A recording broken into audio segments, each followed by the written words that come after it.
नमस्कार. आजच्या AB Ghanekar memorial lecture मध्ये मी सेक्रेटरी प्रणव शेठ आपणा सर्वांचं मनपूर्वक स्वागत करतो.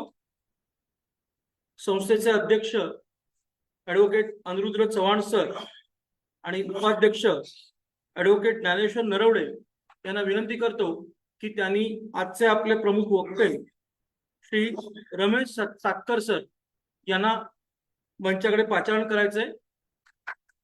तसेच संस्थेचे सहसेक्रेटरी सचिव कैलासजी काशीद आणि नवनाथ नलावडे ट्रेझरर यांनी मंचावर यायचे.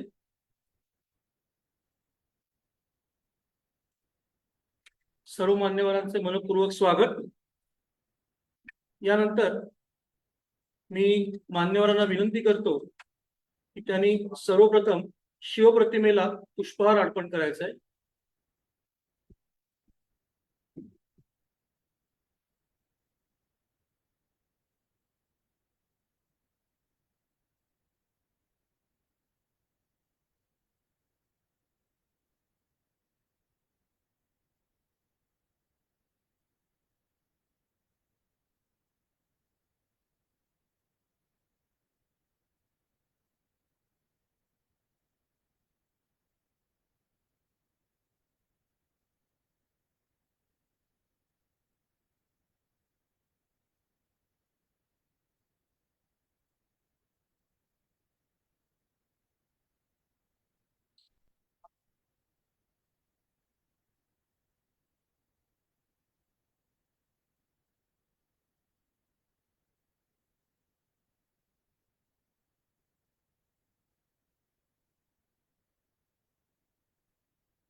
यानंतर ज्यांच्या स्मृतिप्रित्यर्थ आपण आजचं हे सत्र घेतो ते श्री एबी घाणेकर सर यांच्या प्रतिमेला पुष्पहार अर्पण करायचं आहे.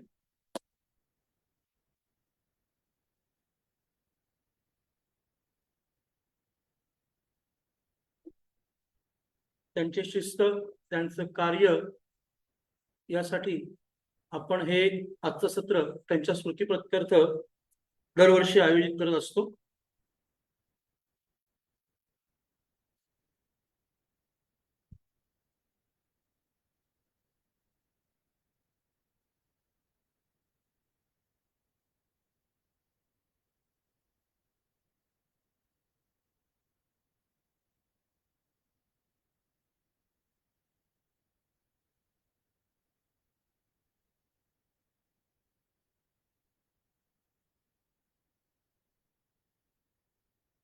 सर्व मान्यवरांना नम्र विनंती, त्यांनी मंचावर स्थानापन्न व्हायचे.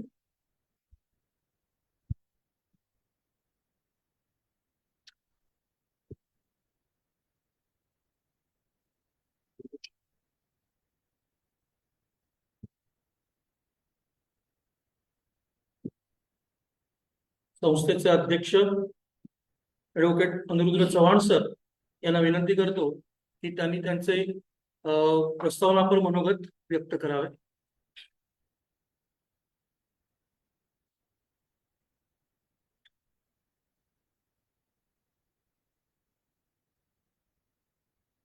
नमस्कार.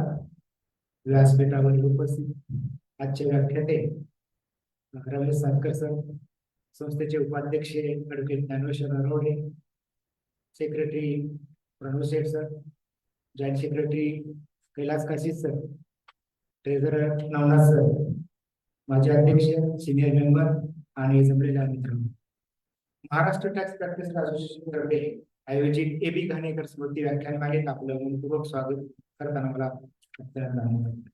आज आपण येथे केवळ ज्ञान मिळविण्यासाठीच नव्हे तर एबी घाणेकर सर यांच्या स्मृतींना उजाळा देण्यासाठी आणि त्यांना अभिवादन करण्यासाठी एकत्र आलो. त्यांच्या कार्याचा आणि योगदानाचा ठसा आजही आपल्या सर्वांना प्रेरणा देत आहे.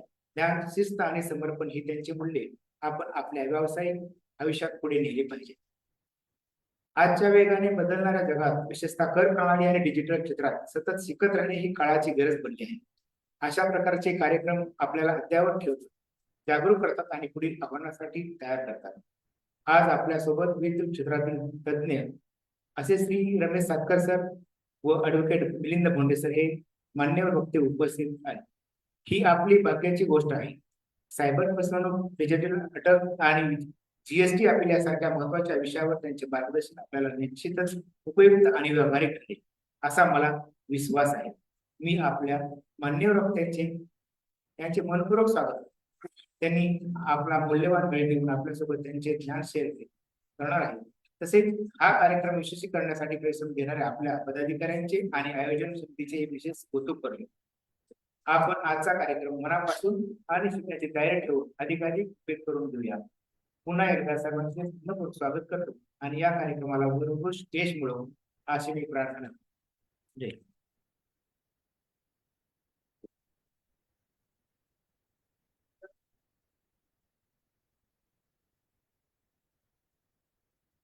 धन्यवाद सर. यानंतर संस्थेचे सहसचिव श्री कैलासजी कासित यांना मी विनंती करतो की त्यांनी आजच्या आपल्या पाहुण्यांची औपचारिक ओळख सभागृहाला करून द्यावी.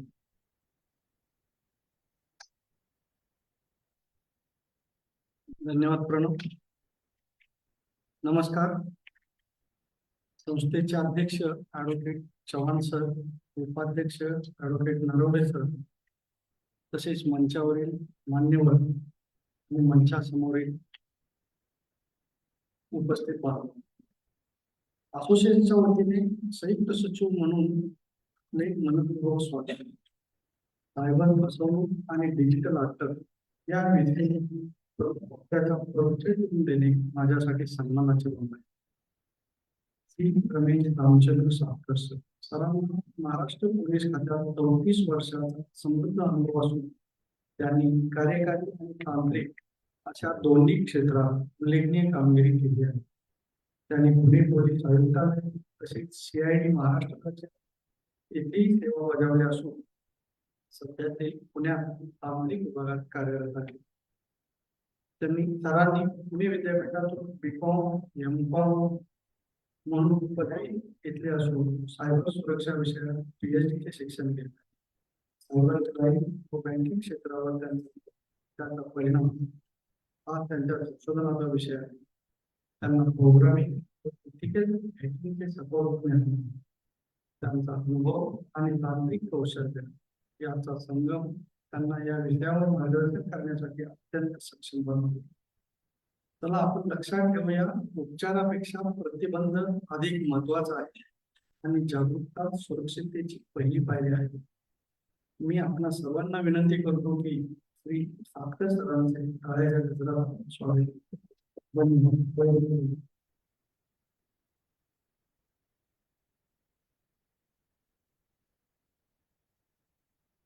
धन्यवाद सर.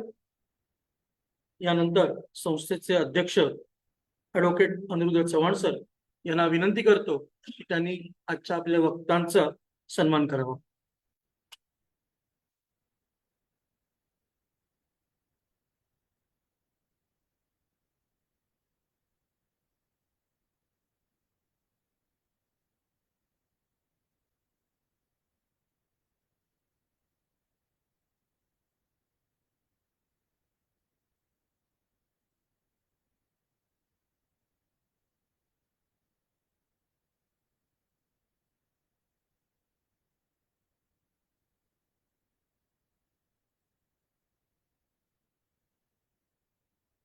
आता आपला फार वेळ घेत नाही. आजचे आपले मान्यवर वक्ते श्री रमेश सातकर सर यांना विनंती करतो की त्यांनी आपल्या मार्गदर्शनाला सुरुवात करावी.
चालेल.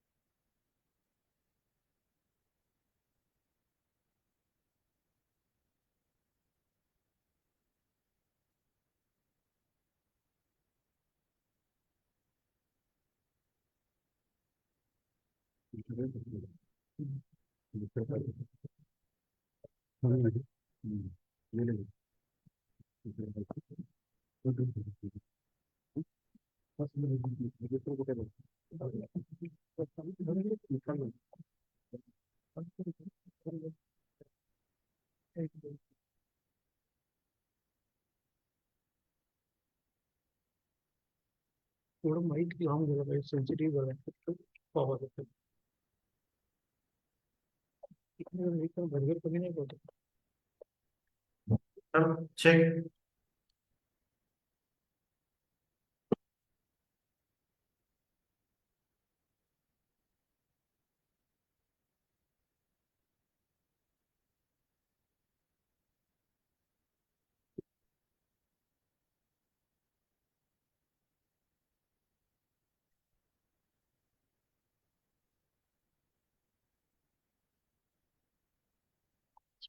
कोणच नाही.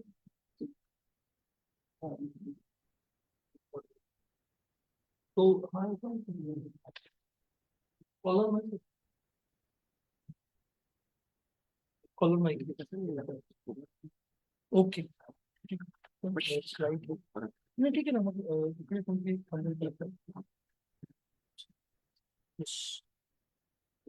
ते चांगलं चांगलं हा ओके.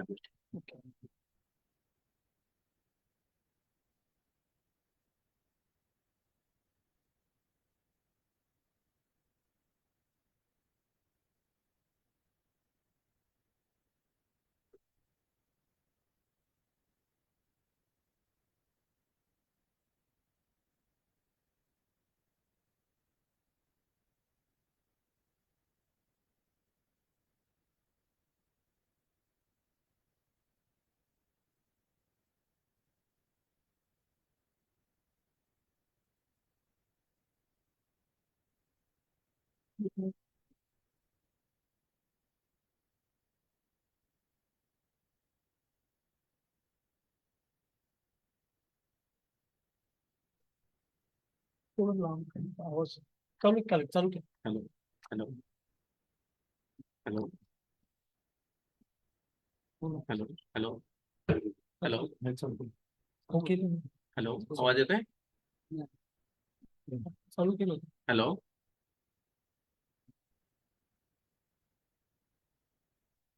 चालू आता सेल संपलेत का नाही चालू होतं इथे लाईट लागतो मग अशा आवाज आता हॅलो हॅलो सेल दुसरी बदलून घेतलं बरं ठीक आहे तुम्ही सेल बदलून तोपर्यंत मी काय करू शकतो त्याच्यावरतून बोलू सर त्याच्यावरतून बोलू. मला खाली करायचं होतं ऍक्च्युअली त्याला समोर न करायचं असतं नंतर आपण रेग्युलर हो ठीक आहे ते काही प्रॉब्लेम नाही ते करता येईल हॅलो सर हे पण आहे तुमच्याकडे तुम्ही खाली पॉइंटर मला खाली मग तेच पाहिजे मग काय प्रश्न नाही.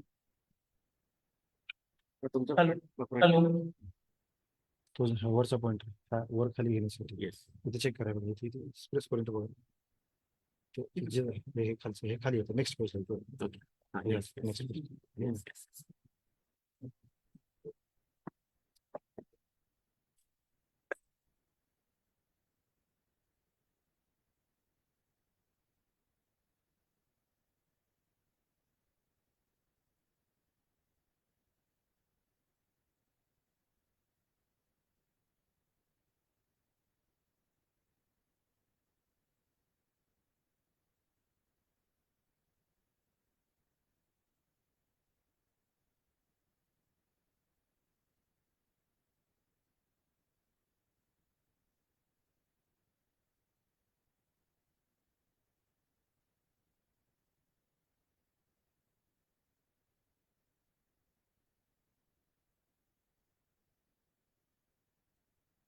हॅलो,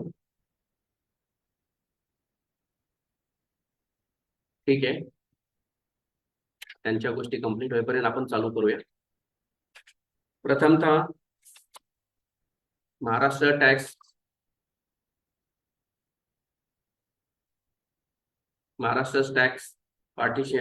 प्रॅक्टिशनर्स असोसिएशन यांनी मला जे काही डिजिटल अरेस्ट आणि सायबर क्राईम, फॉरेन्सिक सायन्स आणि डिजिटल अरेस्ट यावर एक लेक्चर देण्यासाठी मला इथे बोलवलं. त्यांचं प्रथम मी मनापासून धन्यवाद देतो, त्यांचा आभार मानतो. दुसरी गोष्ट, आज जे काय टेक्निकल युग आहे याच्यामध्ये आपल्याला खूप चॅलेंजेस आहेत, खूप आव्हानं आहेत. इथून पुढे आपल्याला सगळ्यांना बी प्रॅक्टिकल राहावं लागणार आहे. तुम्ही जर टेक्निकलला कमी पडलात किंवा तुम्ही टेक्निकलला बरोबर चालला नाहीत तर तिथे 100% तुम्ही फसणार आहेत. मीन्स रिलेटेड मनी. आजचा टॉपिक जो आपला आहे सायबर सिक्युरिटी किंवा फॉरेन्सिक सायन्स किंवा सायबर क्राईम किंवा डिजिटल अरेस्ट, भरपूर शब्द आहेत. हा सब्जेक्ट खूप वास्ट आहे, न संपणारा आहे आणि आज कधीच संपणार नाही. आणि आपल्याला याच्याबरोबरच आपल्याला ह्याला घेऊन चालायचंय किंवा आपल्याला त्याच्याबरोबर चालायचंय. जसं आपण करोना बरोबर चालत आलोय आणि करोनामध्ये आपण खूप काही शिकलो, तशी आपल्याला आजची परिस्थिती आहे की आपल्याला डिजिटल अरेस्ट पासून किंवा सायबर क्राईम पासून खूप काही शिकायचं आहे. आणि तुम्ही जर इथे शिकला नाही तर 100% इथे तुम्ही पैशाच्या बाबतीत 100% फसणार मीन्स तुमचे पैसे जाणार. आणि गेलेले पैसे जर तुमचा त्याच्यात अवेअरनेस तेवढा असेल तर तुम्ही ते थांबवू शकता, आणि जर नसेल तर आफ्टर 24 तास आणि 1 मिनिटांनी ते तुमचे पैसे गेलेले असतील, तुम्हाला ते परत कधीच मिळणार नाही. मग ते 10 रुपये असतील किंवा 1 कोटी रुपये असतील. मागच्या वीकमध्ये मी शिवाजीनगर कोर्टमध्ये लेक्चर दिलं. गुरुवारी माझं लेक्चर झालं 2.25 तास, कॉन्स्टंट लेक्चर झालं. नियर अबाउट 135-36 सर्वजण तिथे advocate, senior, junior, most senior सगळे होते. तिथे जैन म्हणून एक सिनियर वकील होते. आणि शनिवारी त्यांचा मला फोन आला.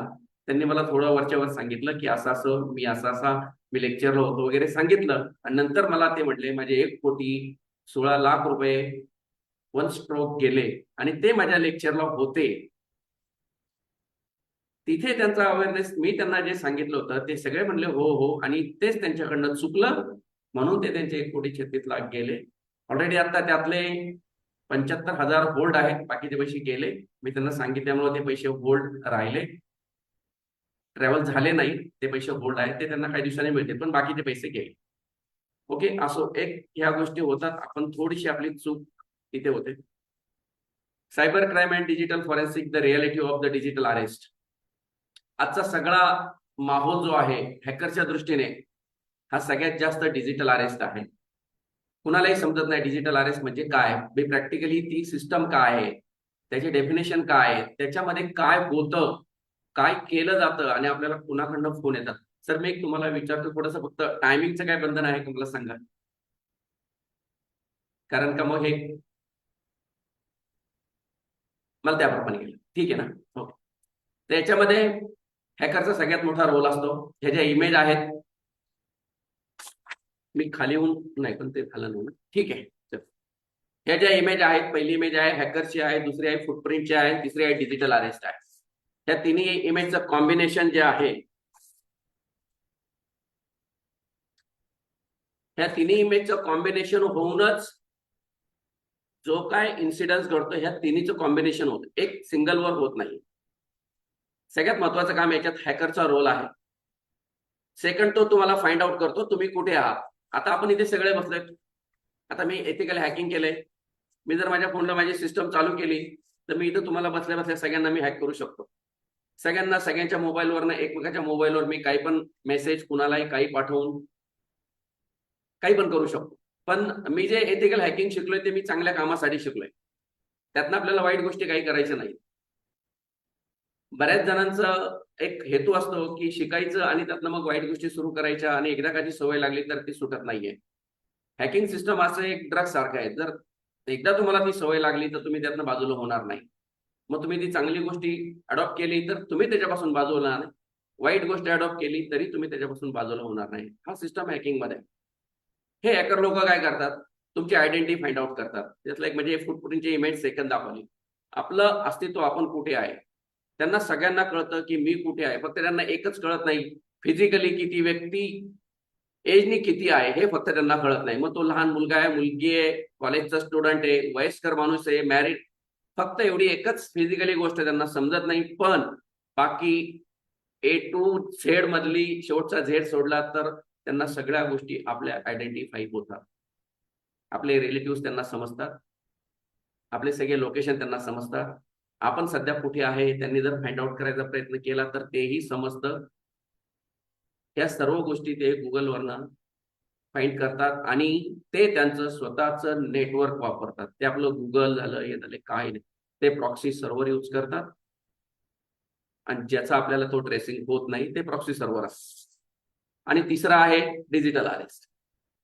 याच्यामध्ये तर सर्वात आता भयान परिस्थिती आहे. खूप लोक फसतात, दिवसाला भरपूर लोक विक्टीम होतात याच्यामध्ये.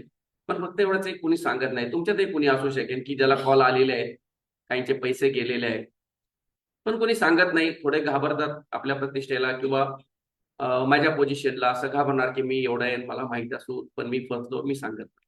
ओके,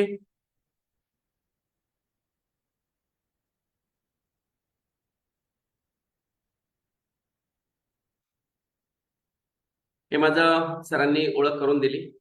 हे माझ्या टेक्निकल एज्युकेशन आहे. मी 7-8 लँग्वेज केलेले आहेत. ऍक्च्युली माझी मास्टर्स कॉमर्स मधनं झालं, पण मी सायन्समध्ये कन्वर्ट झालो. सायन्समध्ये कन्वर्ट होऊन मी कॉम्प्युटर सायन्स कोअरमध्ये घुसलो आणि कॉम्प्युटर सायन्स कोअर मधनं मग मी या सगळ्या गोष्टी शिकलो. कारण का माझी जिद्द होती किंवा मला आवड होती म्हणून मी शिकत गेलो. मी इन सर्व्हिस हे सगळे कोर्सेस केले. फक्त ऑफिशियल परवानगी घ्यायचं आणि मी सर्व माझ्या खर्चाने हे कोर्सेस केले. त्याचा मला हा पुढे भरपूर फायदा झाला. ह्याच्याही पुढचे कोर्सेस मी करत राहिलोय. C++, जावा, ऑरॅकल, पायथन, SQL, हॅकिंगचे स्टेप्स तिन्ही पण, नंतर ऑटोकॅड, ग्राफिक डिझायनर. मी स्वतः ग्राफिक डिझायनर आहे. मी स्वतः एक आर्किटेक्ट आहे इंटेरियर. तरी पण मी ह्या गोष्टी त्या बाजूला ठेवून आज माणसांना किंवा जनतेला काय गोष्टीचा अवेअरनेस पाहिजे, मी याच्यात माझं जास्त लक्ष केंद्रित करणं आणि माझं नॉलेज कसं तुम्हाला पोहोचेल किंवा तुम्हाला देता येईल त्याच्यात मी इन्व्हॉल्वमेंट माझी पूर्ण दिली आहे. MIT युनिव्हर्सिटी लोणी काळभोरमध्ये लास्ट इयर आहे माझं आत्ताचं PhD. मी या सायबर सिक्युरिटीवरच PhD करतोय की जे आता जे सगळे फ्रॉड होतात, debit card, credit card, UPI, ATM, तुम्ही ज्याच्यावरनं पैशाचे ट्रान्झॅक्शन करत आहात त्याच्यामध्ये जे फ्रॉड होतात त्याच्या रिलेटेड त्याचा इम्पॅक्ट ऑन बँकिंग सेक्टर काय होतो, बँकिंग सेक्टरची रिस्पॉन्सिबिलिटी किती आहे, गव्हर्नमेंटने त्यांना किती ठरवून दिलेली आहे, पहिली कंडिशन काय होते, आजची कंडिशन काय आहे, त्यात भरपूर चेंजेस झालेले आहेत. तो सब्जेक्ट माझा आहे, study on the cyber crime and it's impact on banking sector. आणि एक गव्हर्नमेंटसाठी, मी महाराष्ट्र गव्हर्नमेंटसाठी एक मेकॅनिझम मॉडेल तयार करत आहे आता. आणि ते मी गव्हर्नमेंटला सादर करणार आहे की बाबा ते तुम्ही जे काही मॉडेल तयार केलंय ते जर तुम्ही पब्लिकसाठी ओपन टू ऑल केलं ऍज अ गव्हर्नमेंटच्या इम्प्रूव्हनी परवानगीने, तर त्याचा वापर जर पब्लिकने केला तर ते या गोष्टीपासून बऱ्याचशा प्रमाणात सेक्युअर होतील. फ्रॉड काही थांबणार नाही. फक्त तुम्ही किती अवेअरनेस आहे याच्यावर डिपेंड आहे तो फ्रॉड होणार की नाही. हॅकरचं काम आहे बस, तो त्याचं काम चालू ठेवणार. आपल्याला माहित नाही तो कुठं बसलेला आहे, झाडावर आहे, डोंगरात आहे. आम्ही स्वतः इन्व्हेस्टिगेशनला गेलो होतो झारखंडमध्ये, तेव्हा आम्ही अवस्था पाहिली. अक्षरशः 9वी-10वीतल्या मुलांसारखी मुलं असतात, 3-3, 4-4 लॅपटॉप घेऊन बसतात, 5-5, 6-6 फोन त्यांच्याकडे असतात. याच्यावर त्यांचं काम चालतं. आणि हे कुठे असतात, कुठल्याही घरात नसतात. हे नदीच्या कडेला, ओढ्याच्या कडेला, झाडावर कॉपी करून सगळं असं बसतं. अशी ही 3-3, 4-4 मुलांची एक टीम असते आणि मग सगळे वेगवेगळे आवाज काढतात. त्यांना मुलाचा आवाज, मुलीचा आवाज सगळं काढता येतं, शिकलेले असतात आणि त्यातनं या सगळ्या सिस्टम सुरू होतात.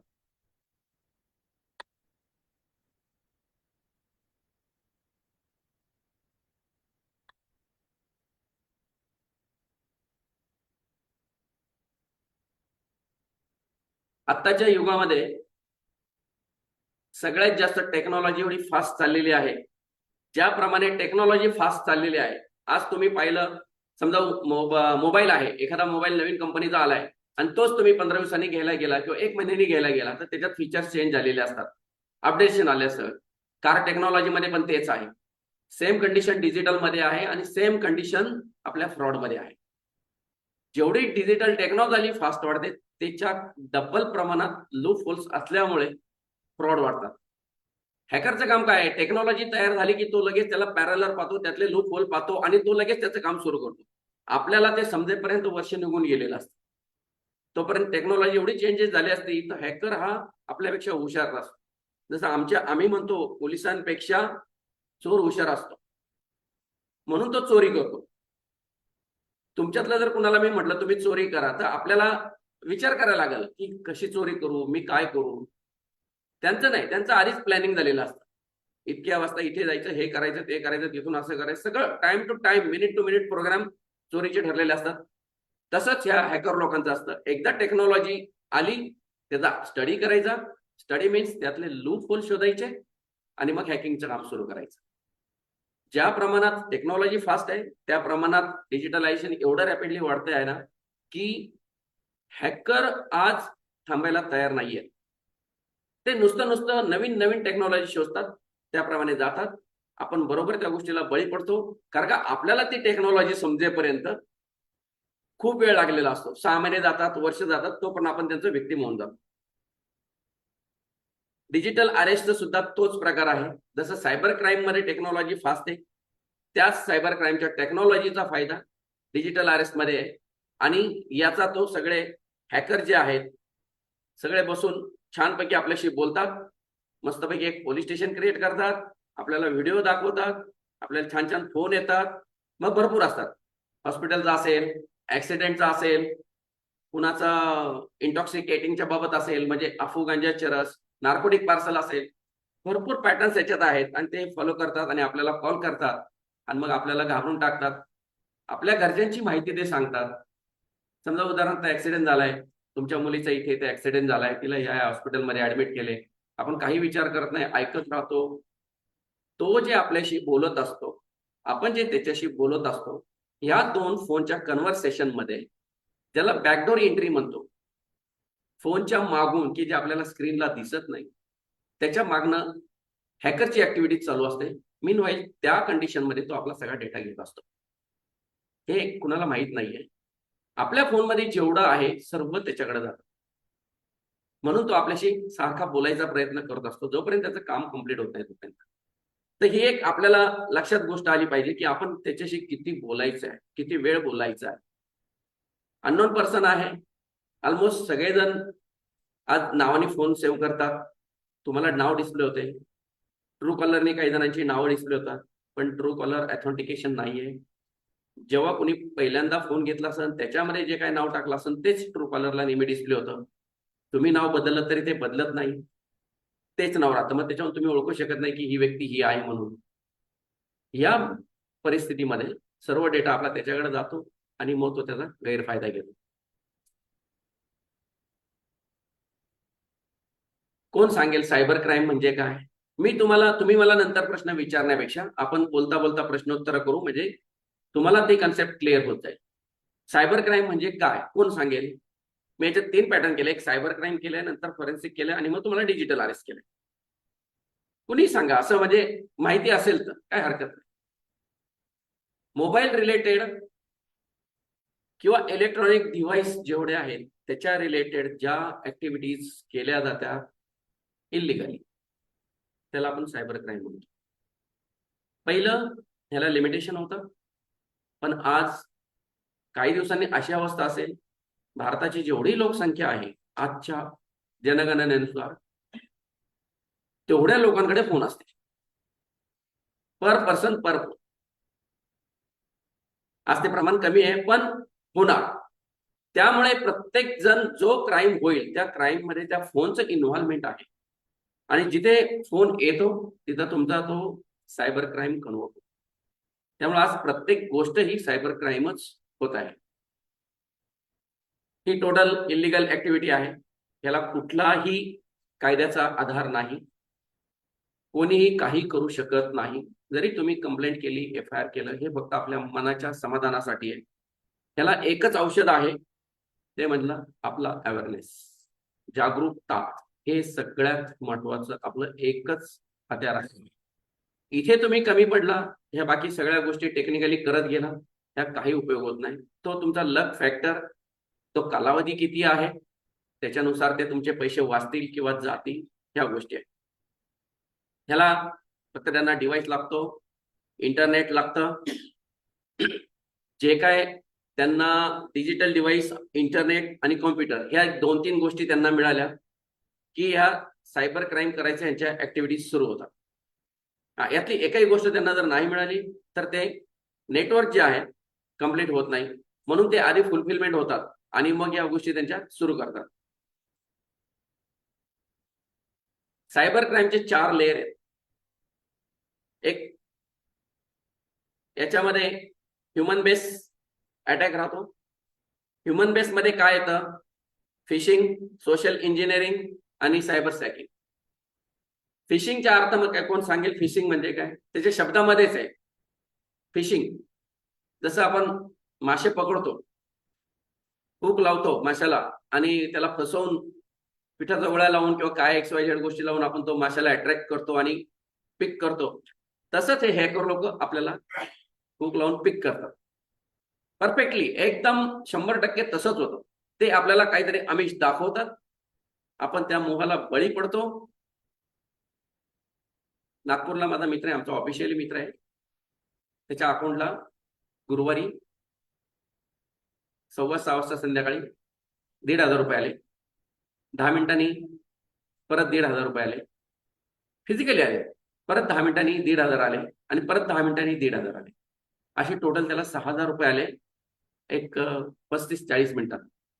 ते 6,000 रुपये आल्यानंतर मग त्याला कॉल आला की चुकून तुमच्या अकाउंटला माझ्याकडनं पैसे ट्रान्सफर केले गेलेत, तर माझे पैसे मला परत ह्या अकाउंटला पाठव. तर हे खरं आहे का खोटं आहे? होऊ शकतं असं?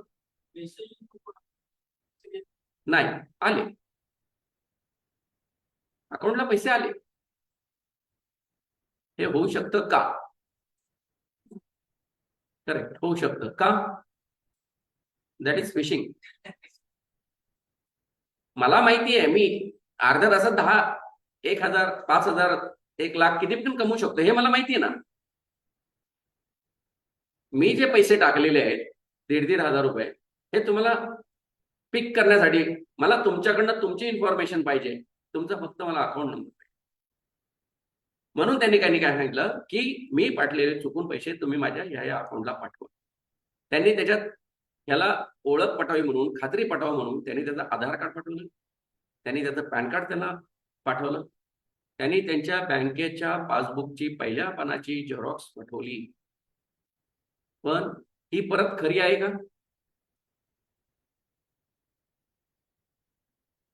आधार कार्ड, पॅन कार्ड, पासबुक सगळं पाठवलं त्यांनी. शिवाय त्यांनी व्हिडिओ कॉल पण केला आणि ह्या बाबांनी व्हिडिओ कॉल सुद्धा उचलला.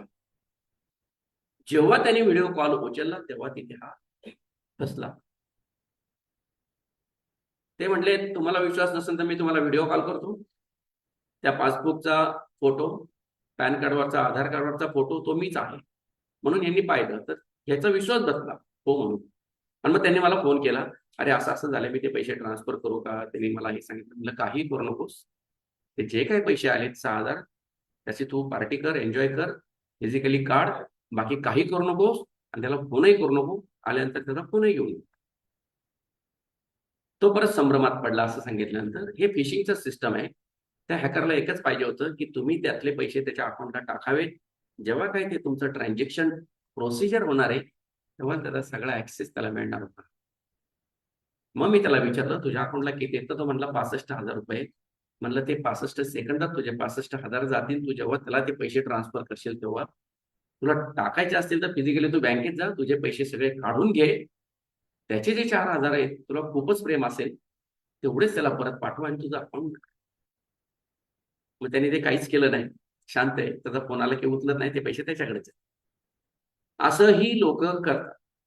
सेम कंडिशन MIT चे प्रोफेसर आहेत, दोन्ही काळवर्षी जिथे मी PhD करतो तिथे झालो, ते पण असेच 72-73 लाखाला फसले. हा प्रकार फिशिंग मध्ये चालतो. सोशल इंजिनिअरिंग, जे काय तुम्ही सगळे ऍक्टिव्ह राहता, फेसबुक, व्हॉट्सअप, ट्विटर, काय जे काय आहे सगळे असणार ना, सगळे आहेत आज. तिथे तुमच्या ऍक्टिव्हिटीज ज्या होतात ते सगळे हॅकरला कळतात, सगळं दिसतं. त्याला फक्त माणूस कोण आहे हे कळत नाही, एकच लक्षात ठेव. पण बाकीच्या सगळ्या माझ्या पण दिसतात, असं नाही मी त्यातनं वेगळा आहे.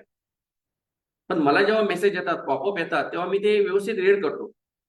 ते कशी रीड करायचे हे आपल्याला कळायला पाहिजे. एखादी वेबसाईट आली, ती रीड कशी करायची. आपण नुसतं आली वेबसाईट, हा बघतो, एवढं कोण वाचतंय, टिक करतो, चलतो पुढे. प्रत्येक गोष्टीला आपण येस येस येस म्हणतो. कुठे येस म्हणायचंय, कुठे नो म्हणायचंय, ते पण तुम्हाला रीड करून कळायला पाहिजे. ठीक आहे, त्याला कशाला आपल्या फोनचा ऍक्सेस द्यायचा नाही म्हणा, त्यातनं बाहेर पडा. पण या गोष्टी होतात चुकून नकळत, आणि मग ते आपण बळी पडतो. सायबर स्टॅकिंग मध्ये तुम्हाला पैशाची डिमांड होते. लेडीजच्या बाबतीत ही गोष्ट जास्त घडते. मॉर्फिंग फोटो केले जातात आणि मग तिथे या गोष्टी सुरू होतात. सेकंड लेअर टेक्निकल अटॅक आहे सायबर अटॅक मधला, की जो तुमचा मालवेअर, रॅमस्वेअर आणि हॅकिंग. मालवेअर मध्ये काय केलं जातं, तुमच्या पीसीचा म्हणा किंवा तुमच्या मोबाईलचा डेटा हॅक केला जातो. रिपिटेशन्स तुमचे फाईल बनवल्या जातात. आपण म्हणतो एखादा फोल्डर उघडत नाही, फोल्डरला क्लिक केलं की त्याच्या शेजारी लगेच त्याचा फोल्डर तयार, परत त्याच्या शेजारी फोल्डर तयार, असं खूप प्रमाणात होतात. विनाकारण डेटा ट्रॅफिक त्याचं जाम केलं जातं आणि मग आपला मोबाईल म्हणा किंवा फोन, आपला पीसी हँग होतो. आपण म्हणतो पीसी हँग झाला, हँग नाही होत, ते त्याचं काम करत असतो. आणि त्या प्रोसिजरमध्ये तो सगळा त्याचा डेटा, त्यातला जेवढा डेटा त्याला पाहिजे तो पिक करत असतो. पण आपल्याला काय वाटतं, सिस्टम हँग होते. फायनान्शियल फ्रॉड होतात ऑनलाईन मध्ये. डेबिट, क्रेडिट, जे काही टाईप सगळे व्हॅलेट आहेत, याच्यामध्ये क्रेडिट कार्ड कुणाकडं नाही असं कोण आहे, हात वर करा बरं. कुणाकडं नाही? 1 2 3 4 5, 100% नाही. मी एक त्यातला आहे. तुम्ही खरंच सुखी माणसे. ज्याच्याकडे क्रेडिट कार्ड आहे त्यांनी सांभाळून राहा. 100% ते आज ना उद्या बळी पडणार. आपल्याला वाटतं फुकट क्रेडिट कार्ड मिळालं, सगळ्या बँका फुकट देतात, त्याला रिझनही तेच आहे. ज्या दिवशी तुम्ही क्रेडिट कार्ड वापरायला सुरुवात करता, काय काय लोक ते मला 40 दिवसाची मुदत आहे, 30 दिवसाची मुदत आहे, मी पैसे वापरेल विदाऊट इंटरेस्ट, भरपूर ट्रान्झॅक्शन होतात. काही जण प्लॅनिंग करतात खूप मस्त, कसं ते तेवढ्या दिवसात संपवायचे, तेवढ्या दिवसात परत डिपॉझिट करायचे, असे करतात. जे फॉरेन ट्रान्झॅक्शन करतात मनी एक्सचेंजचे, ती लोक खूप हुशार असतात. त्यांच्याकडे 20-20, 25-25 बँकेचे क्रेडिट कार्ड असतात. ती लोक या गोष्टीला जास्त बळ पडलेली आहे. आणि त्याच्यात पैसा कुणाचा असतो, त्यांचा स्वतःचा नसतो, ज्यांनी ट्रान्सफर करायला पैसे दिलेले असतात त्याचा असतो. विनाकारण तो माणूस थर्ड पार्टी अडकतो याच्यामध्ये. क्रेडिट कार्ड मधनं संपूर्ण इन्फॉर्मेशन ही कधीही कुणालाही कशी जाते. क्रेडिट कार्ड घेतलं एक आपलं Aadhaar card, PAN card, total data. तुम्ही म्हणू शकत नाही माझा डेटा ह्याच्याकडे नाही. तुम्हाला कुठूनही कसलाही फोन येतो बघा, एखादा सण आला, दिवाळी आली, तुम्हाला घर घ्यायचंय, तुम्ही बुकिंग केलंय म्हणून तुम्हालाच फोन येतो.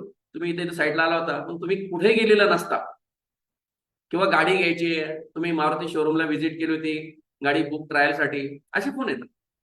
हे काही नसतं, हे सगळं पैसे लुटण्याचा मार्ग आहे. त्यातनं तुम्हाला फोन केले जातात, मग तुम्ही थोडं बोलायला सुरुवात करतात, मग ते हो, जसं तुमचं इंटरॅक्शन वाढत जाईल तशी ती डेटा माहिती कलेक्ट होत जाते आणि पुढच्या ऍक्टिव्हिटीज होतात.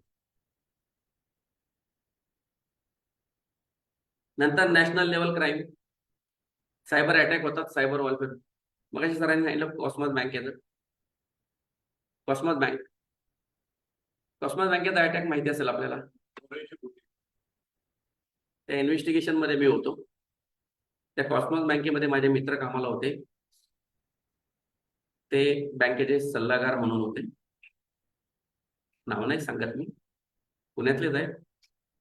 पण देव जाणो, त्यांना पुढनं कसं समजलं होतं माहित नाही, पण त्यांना थोडीशी चावल लागली होती. पण त्यांनी काय केलं, आधी संपूर्ण त्या संचालक मंडळाला मीटिंग घेऊन सांगितलं होतं की मला असं वाटतं की अशी अशी गोष्ट होणार आहे, असं त्यांना समजत होतं. तर तुम्ही सावध राहा किंवा आपली सिस्टम काय आहे ती स्ट्रॉंग करा.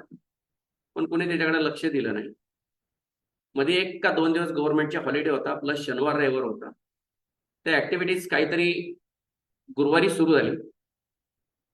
गुरुवारी बँक ओपन झाली, बँक संध्याकाळी क्लोज झाली आणि शुक्रवारी गव्हर्नमेंट हॉलिडे होता. शनिवारावर सुट्टी होती. शुक्रवारी एक अटॅक झाला, शनिवारी अटॅक झाला, शनिवारी संध्याकाळी अटॅक झाला, रविवारी अटॅक झाला. सगळे पैसे गेले. नायजेरियन अटॅक होता आणि सोमवारी बँकेत आले, बँक ओपन केली, सिस्टम चालू केली. तेव्हा त्यांना कळालं बँकेतले पैसे टोटल 0. मग सर्व घाबरले, काय करायचं. 2-3 दिवस या गोष्टी काही वाच्यता नव्हती. पण तुम्ही किती दिवस शांत राहणार, शेवट पैसेच नाही तर काय ट्रान्झॅक्शन करणार. नंतर मग या गोष्टी कळाल्या. त्यातले अजूनही पैसे रिकव्हर झालेले नाहीत. पैसे रिकव्हर न होण्याचं कारण जे काही हॅकर आहेत त्यांनी कोणता सर्व्हर यूज केला, त्यांनी कुठलं नेटवर्क वापरलं याच्यावर डिपेंड असतं. चायना स्वतःचं नेटवर्क आहे. चायना गुगल वापरत नाही, तुम्हाला माहिती आहे का? त्यांना त्यांचं स्वतःचं नेटवर्क आहे. त्यामुळं ते कुणाच्या ह्याच्यात ऍक्सेस करत नाही आणि त्यांच्या ह्याच्यात कुणाला ऍक्सेस मिळत नाही. म्हणून त्या स्ट्रॉंग आहेत. तिथे काहीच ऍक्टिव्हिटीज होत नाही आणि झाल्या तर ते लगेच कळतं त्यांना. त्यामुळे तिथे कोणी डेअरिंग करत नाही. जसं दुबईमध्ये लॉ खूप स्ट्रिक्ट आहे, आपल्या इथं काहीच नाहीये. आपला माणूस दुबईला गेला तर सुधारतो. तो सगळं अरे असं चालायचं, थुंकायचं नाही, कागद टाकायचं, म्हणजे हे होतं. आणि परत तो इंडियात आला की परत बिघडतो. ही वस्तुस्थिती आहे. तसं चायनाचं आहे. ते त्यांचं पूर्ण नेटवर्क आहे, कुणाचंही नेटवर्क वापरत नाही. त्यामुळे ते खूप सेफ आहेत. तर ह्या ऍक्टिव्हिटीज पासूनच उदाहरण सांगायचं एकच सर, की त्यांची सेक्युरिटी सिस्टम खूप वीक होते. त्या फायरवॉल्स म्हणतात टेक्निकली. एखादा मालवेअर आला, ट्रोजन आला, बॅकडोर एंट्री झाली, त्याला आतमध्ये सिस्टम मध्ये प्रवेश करून द्यायचा की नाही नेट थ्रू, की त्याला तिथेच ब्लॉक करायचा, त्याला तिथनंच बर्न करायचा, त्याला तिथनंच पाठवायचा. या सिस्टम आपल्या त्यांच्या स्ट्रॉंग नव्हत्या. त्याच्यामुळे त्यांनी इझी ऍक्सेस मिळवले 2-3 टाईपनी वेगवेगळ्या आणि ते अटॅक केले. असो, इथे प्रॉब्लेम सिस्टमचा आहे. कुठल्या माणसांना दोष देण्यात अर्थ नसतो. टेक्निकली सिस्टम स्ट्रॉंग असेल, अवेअरनेस असेल, कोणी काही करू शकत नाही. Next, hacking, unauthorized access. तुमच्या पीसी मध्ये तुम्हाला न विचारता तुम्ही नेट ऑन केलं की मी तुमची वाटच पाहत असतो की तुम्ही कधी नेट ऑन करता. तुम्ही कुठे आहात, कुठच्या जगाच्या पाठीवर आहे मला काही माहित नाही, पण मी कुठे आहे हे तुम्हाला माहित नाही. आणि मग मला वाटतं माझी एक लिस्ट असते. हॅकरची सिस्टम काय असते, त्यांच्याकडे एक लिस्ट असते त्यांनी काढलेली. एवढे नंबर असतात. ह्या 25 नंबर मधला आज मला एक माणूस मिळाला तरी मला खूप झालं. तो 25 जणांना फोन करणार. करता करता त्याला तिसराच माणूस गळाला लागला, ज्यातला एक फेशे. तो बाकीच्यांचा विचार नाही करतो, त्याच्या मागे लागतो. आणि त्याला कळालं की मला हा माझ्या आता टप्प्यात येत आहे, तर मग तो घेणार. थोडक्यात काम झालं, थोडेफार पैसे मिळाले, सोडला. दुसरा लिस्ट मधला दुसरा, हे त्यांचं काम असतं.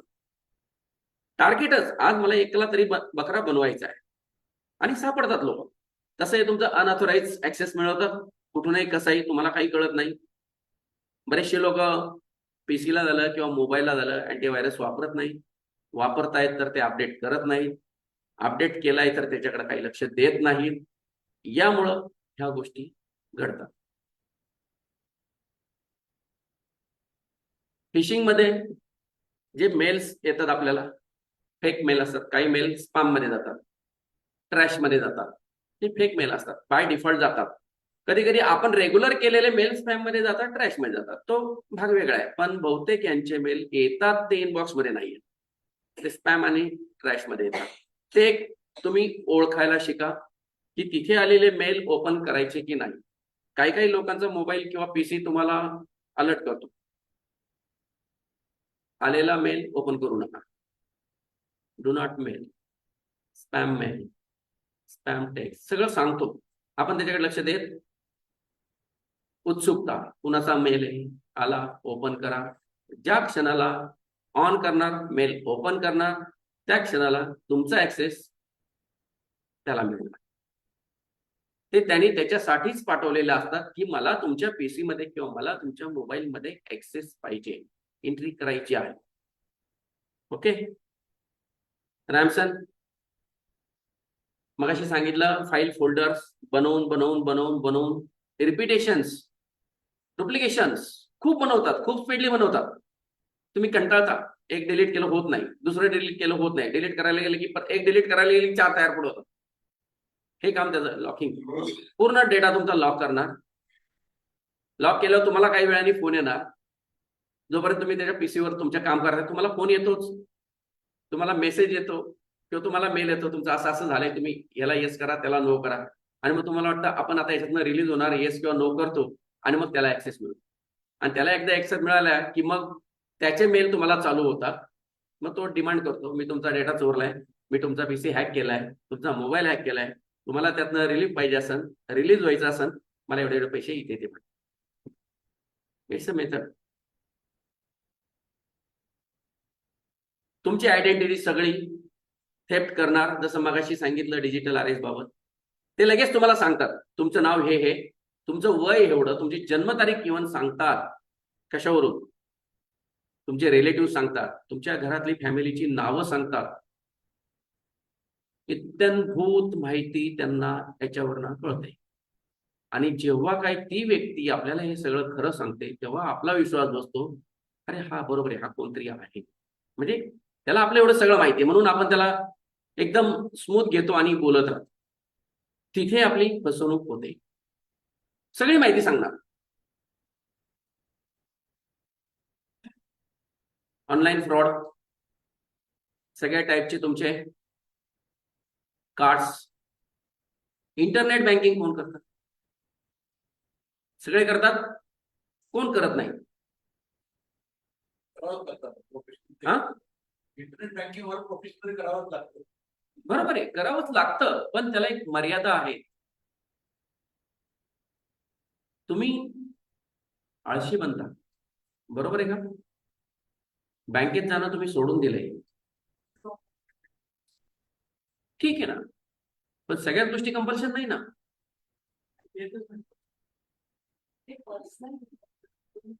पर्सनली मी म्हणतो तुम्हाला, पर्सनली.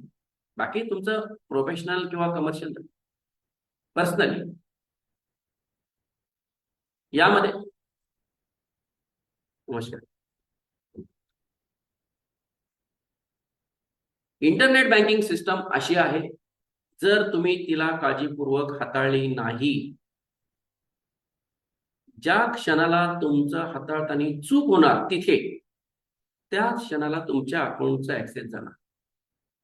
काही काही लोक लॉग इन करतात पण लॉग आउट व्हायचं विसरून जातात, डायरेक्ट बंद करतात. आता कंटाळा येतो. ईमेल ओपन करतात, ईमेलला लॉग इन करतात. ईमेलला तुम्हाला डायरेक्ट ऍक्सेस आहे का विदाउट लॉग इन शिवाय, विदाउट पासवर्ड शिवाय? मग तुम्ही प्रॉपर लॉग आउट का नाही होत? नेट बँकिंग मधनं किंवा ईमेल मधनं.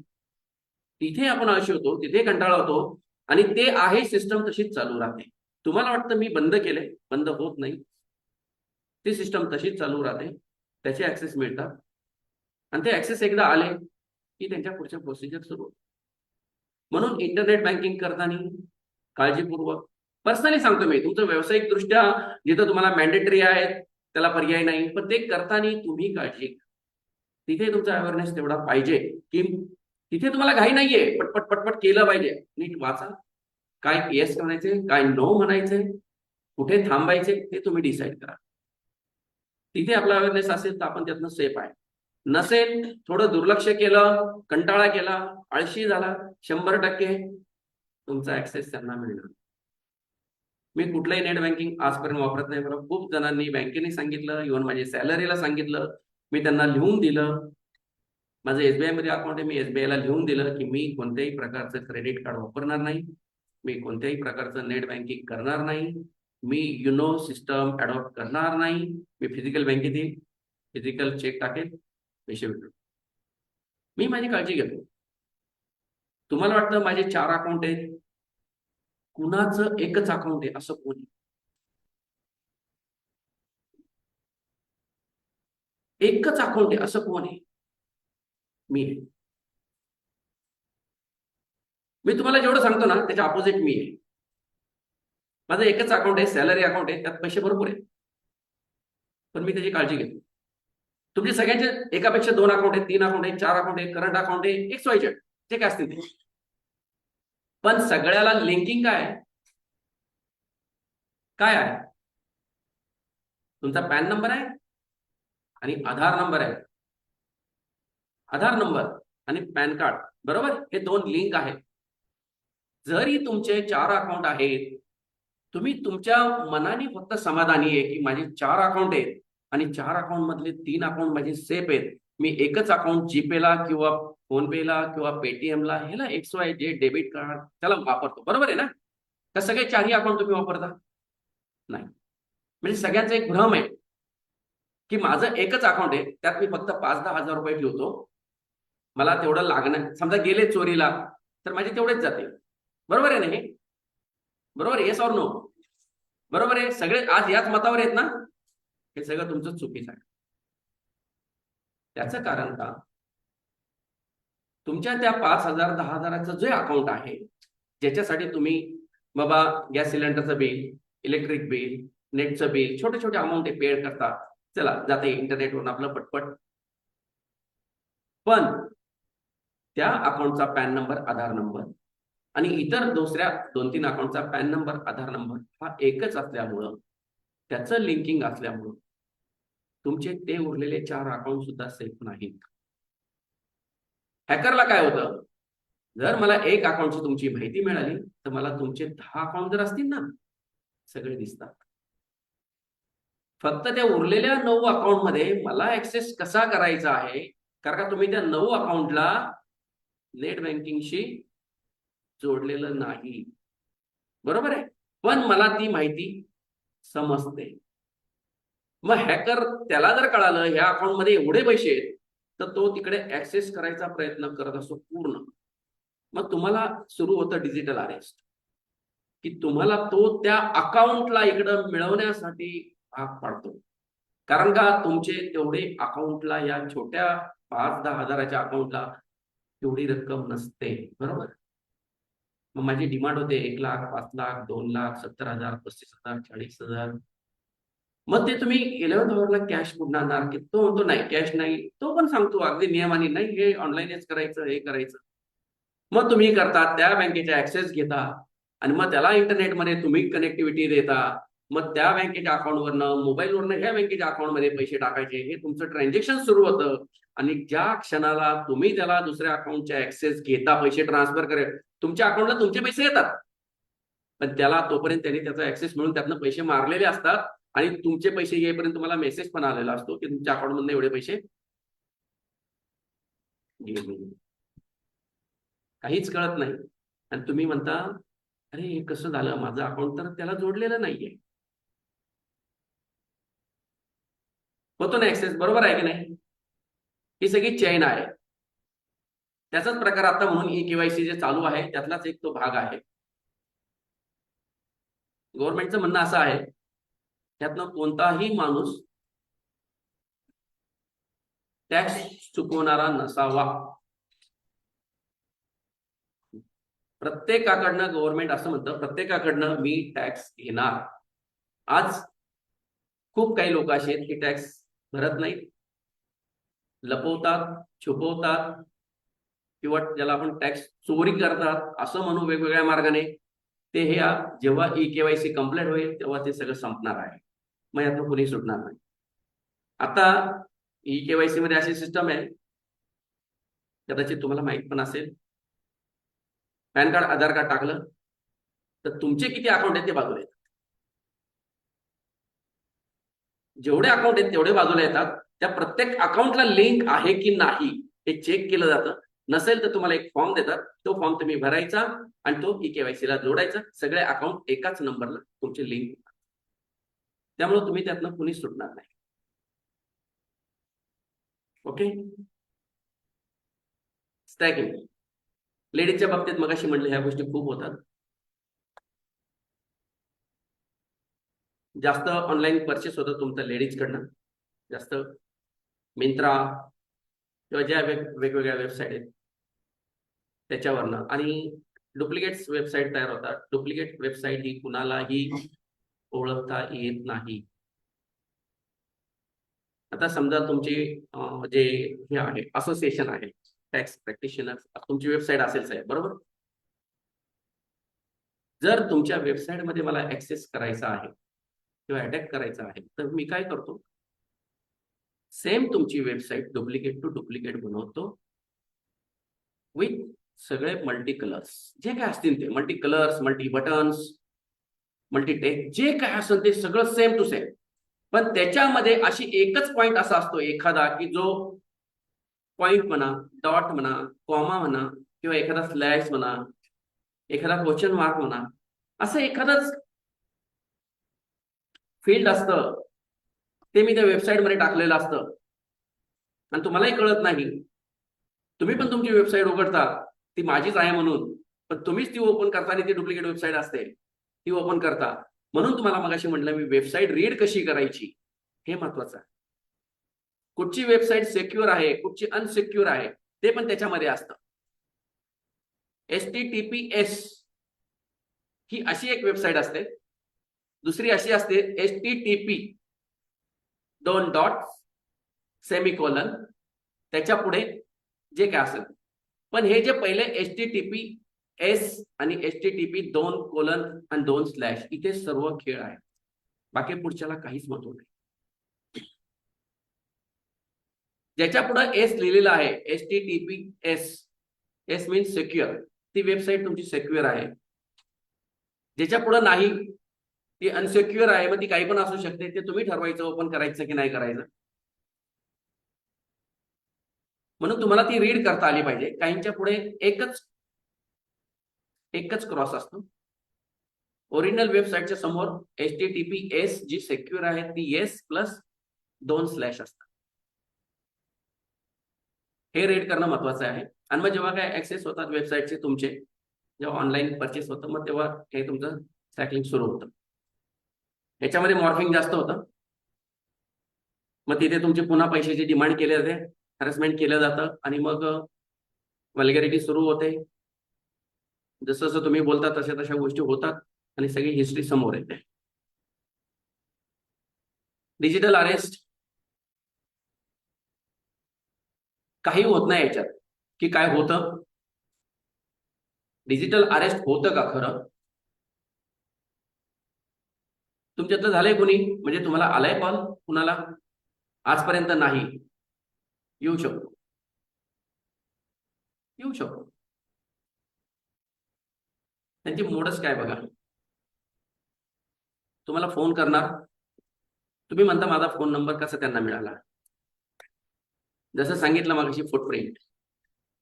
तुम्ही सर्वजण मॉलमध्ये जाता, ऑनलाईन परचेस करता, शॉपिंग करता, मार्केटिंग करता, हॉटेलमध्ये जाता, जिथं जिथं जातात तिथं पहिलं तुम्ही परचेस केलं की काय करतात, मॉलमध्ये गेल्यावर काय करतात, पहिलं तुम्हाला तुमचा मोबाईल नंबर विचारतात. बिल किती झालं हे नाही, मोबाईल नंबर टक टक टक टक टक तो डिस्प्लेला मारतो, मोबाईल नंबर फीड करतो, त्याच्यानंतर त्याचं बिलिंग सुरू होतं. राईट. हे जे मोबाईल नंबर आहेत, प्रत्येक बिझनेसमन हे आपले मोबाईल नंबर ह्यूज अमाऊंटला पर मोबाईल नंबर हा मार्केटमध्ये विकला जातो इन बल्क सिस्टम.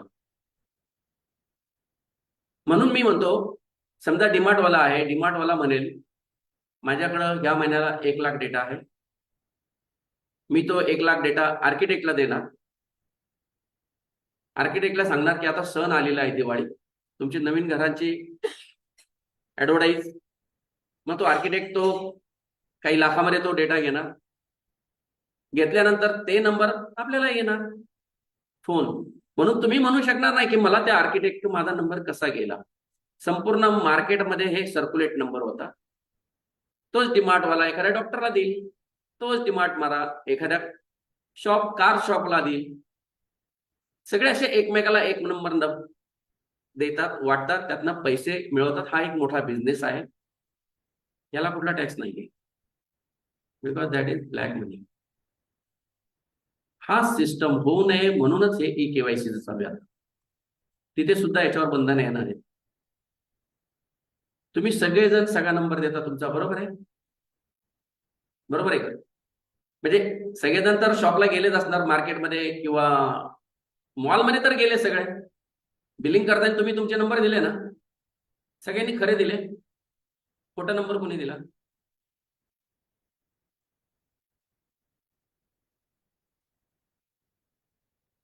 मी कधीच कुठे माझा खरा नंबर देत नाही. कधीच कुठे म्हणजे मॉलमध्ये, शॉपमध्ये, जिथं ऑनलाईन बिलिंग होतात तिथे काय नव्हतं, काय करायचं नाही ते म्हणतात आम्हाला पाहिजे पाहिजे, मग 98, 22, 25, 10 आकडे फक्त डोक्यात ठेवायचे, काही पण सांगायचं. त्याला काय माहिती हा खरा आहे का नाही. तुम्ही जरी 96 सांगायला सुरुवात करायची तर तो 96 टाईप करतो, त्याला काही नसतं. शक्यतो टाळा, इथून पुढे टाळा की बाहेर नंबर देऊ नका. हेच गोष्टी आपण आपले फुटप्रिंट तयार करतो, आपणच आपली आयडेंटिटी क्रिएट करतो लोकांसाठी, आणि मग त्याचा इम्पॅक्ट आपल्याला होतो. आधार कार्ड, पॅन कार्ड, आपल्याला फोन येतात तुमचं आधार कार्ड, पॅन कार्ड लिंक करायचं आहे, किंवा मी लिंक करून देतो, तुम्हाला बँकेत जायची आवश्यकता नाही, अपडेट करायचं आहे. येतात. नो ब्रोकरला कुणी टाकले कुणाचं घर भाड्याने द्यायचंय? नो ब्रोकर साईटला एकदम पॉप्युलर साईट आहे ना नो ब्रोकर. कुणी टाकलंय त्याच्यावर की माझं घर भाड्याने द्यायचंय, फोटो वगैरे करायचे आहे का कोणी असं, ज्याची 2 घरं आहेत त्यांनी? तुम्ही आहे.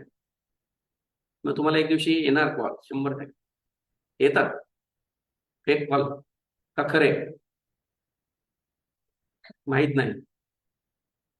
तुम्हाला येऊन गेला कुठला? Military officer. करेक्ट. मी बँगलोरला आहे, माझी पुण्यामध्ये ट्रान्सफर झालेली आहे, मी तुमच्या नो ब्रोकर साईटवर मी तुम्ही टाकलेल्या फ्लॅटचे फोटो पाहिले, मला तुमचा फ्लॅट आवडला आहे, माझी पुण्यात ट्रान्सफर झाल्यामुळे मी पुण्यात राहायला तुमच्या फ्लॅटवर येणार आहे, मला त्या वाकड एरियात राहायचं आहे. कारण का आपण सर्व तिथे डिटेल्स दिलेले असतात, बरोबर?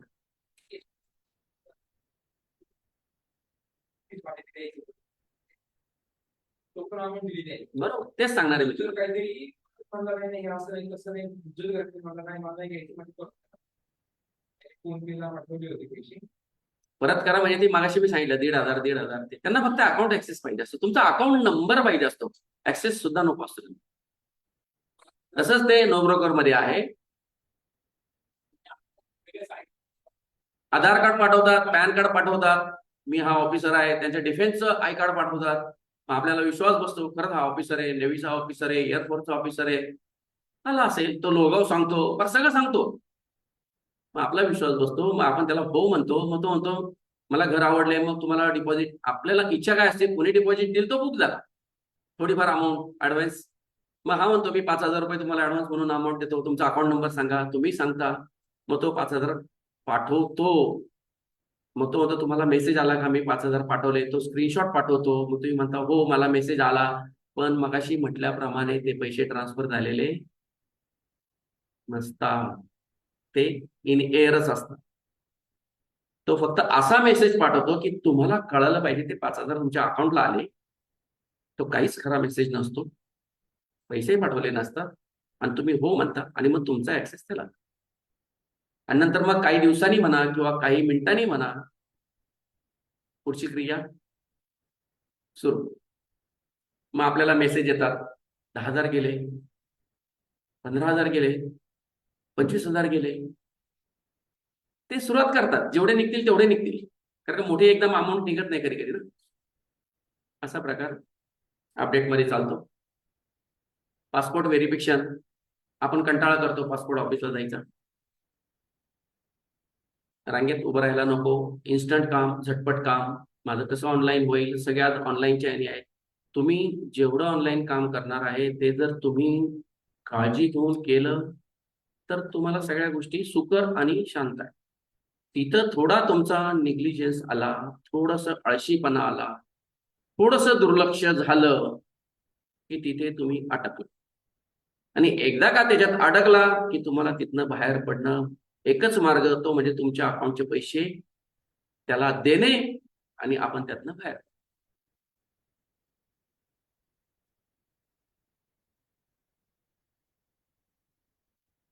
हे माझ्या घरी एक पार्सल आलं होतं. हा माझा स्वानुभव आहे. मी त्याला विचारलं कुठनं आला. म्हणलं मी कुरिअर मधून आलो. म्हटलं तुझं ऑफिस कुठे. मला सांगितलं चिंचवडला ब्रिजच्या खाली. म्हटलं कुठच्या ब्रिजच्या खाली. म्हणलं रांका ज्वेलर्स आहे तिथे चिंचवड. ओके. ते मला माहिती होतं तिथं DTDCचं ऑफिस आहे. खात्री केली. म्हटलं ठीक आहे. मग तुझं नाव काय. म्हटलं त्यांनी नाव सांगितलं, त्याचा नंबर घेतला, सगळं पहिलं माहिती घेतलं. मी पार्सल घेतलं नाही. मी त्याला म्हणलं अरे बाळा, मी ऑर्डरच बुक केली नाहीये, तर तुम्हाला पार्सल कसं दिलं. म्हटलं आम्हाला माहित नाही, आमच्या ऑफिसला आलं, मी तुम्हाला द्यायला आलो. म्हटलं मग आता हे माझं नाही, तू असंच घे आणि तुमच्या ऑफिसला सांग की त्यांनी घेतलं नाही आणि तुला जिथनं आलं तिथं परत पाठवून दे. नाही नाही ते तुमचंच आहे, याच्यावर नाव आहे तुमचं, बघा तुमचा फ्लॅट नंबर आहे. तोच मला माझं नाव सांगायला लागला, तोच मला सांगाय सगळं. तो मला एवढं म्हणला ह्या तारखेला बुक केलंय. म्हटलं बरं.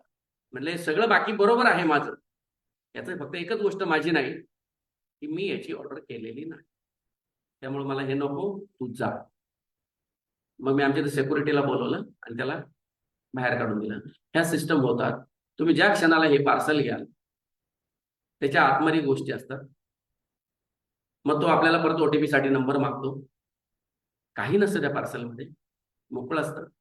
जेव्हा तुम्ही OTP म्हणता ना, OTP पार्सल दिलं की OTP येतो ना, ह्या नंबरला येतात. मग आपण नंबर देतो, सुरू. तुमचा नंबर गेला, ऍक्सेस गेला. तुम्ही घरात जाऊन बसेपर्यंत मेसेज येतो, पैसे कट. इतकी फास्ट प्रोसिजर असते. पूर्ण प्रीप्लॅन केलेलं असतं, फक्त तुमचा नंबर पाहिजे असतो. असं नाही नंबर मिळाल्यानंतर तो सगळी प्रोसिजर करणार आहे. तुम्ही ते घेईपर्यंत, खाली बसेपर्यंत, थोडेपर्यंत मोबाईलला मेसेज आलेले असतात, पैसे विड्रॉ.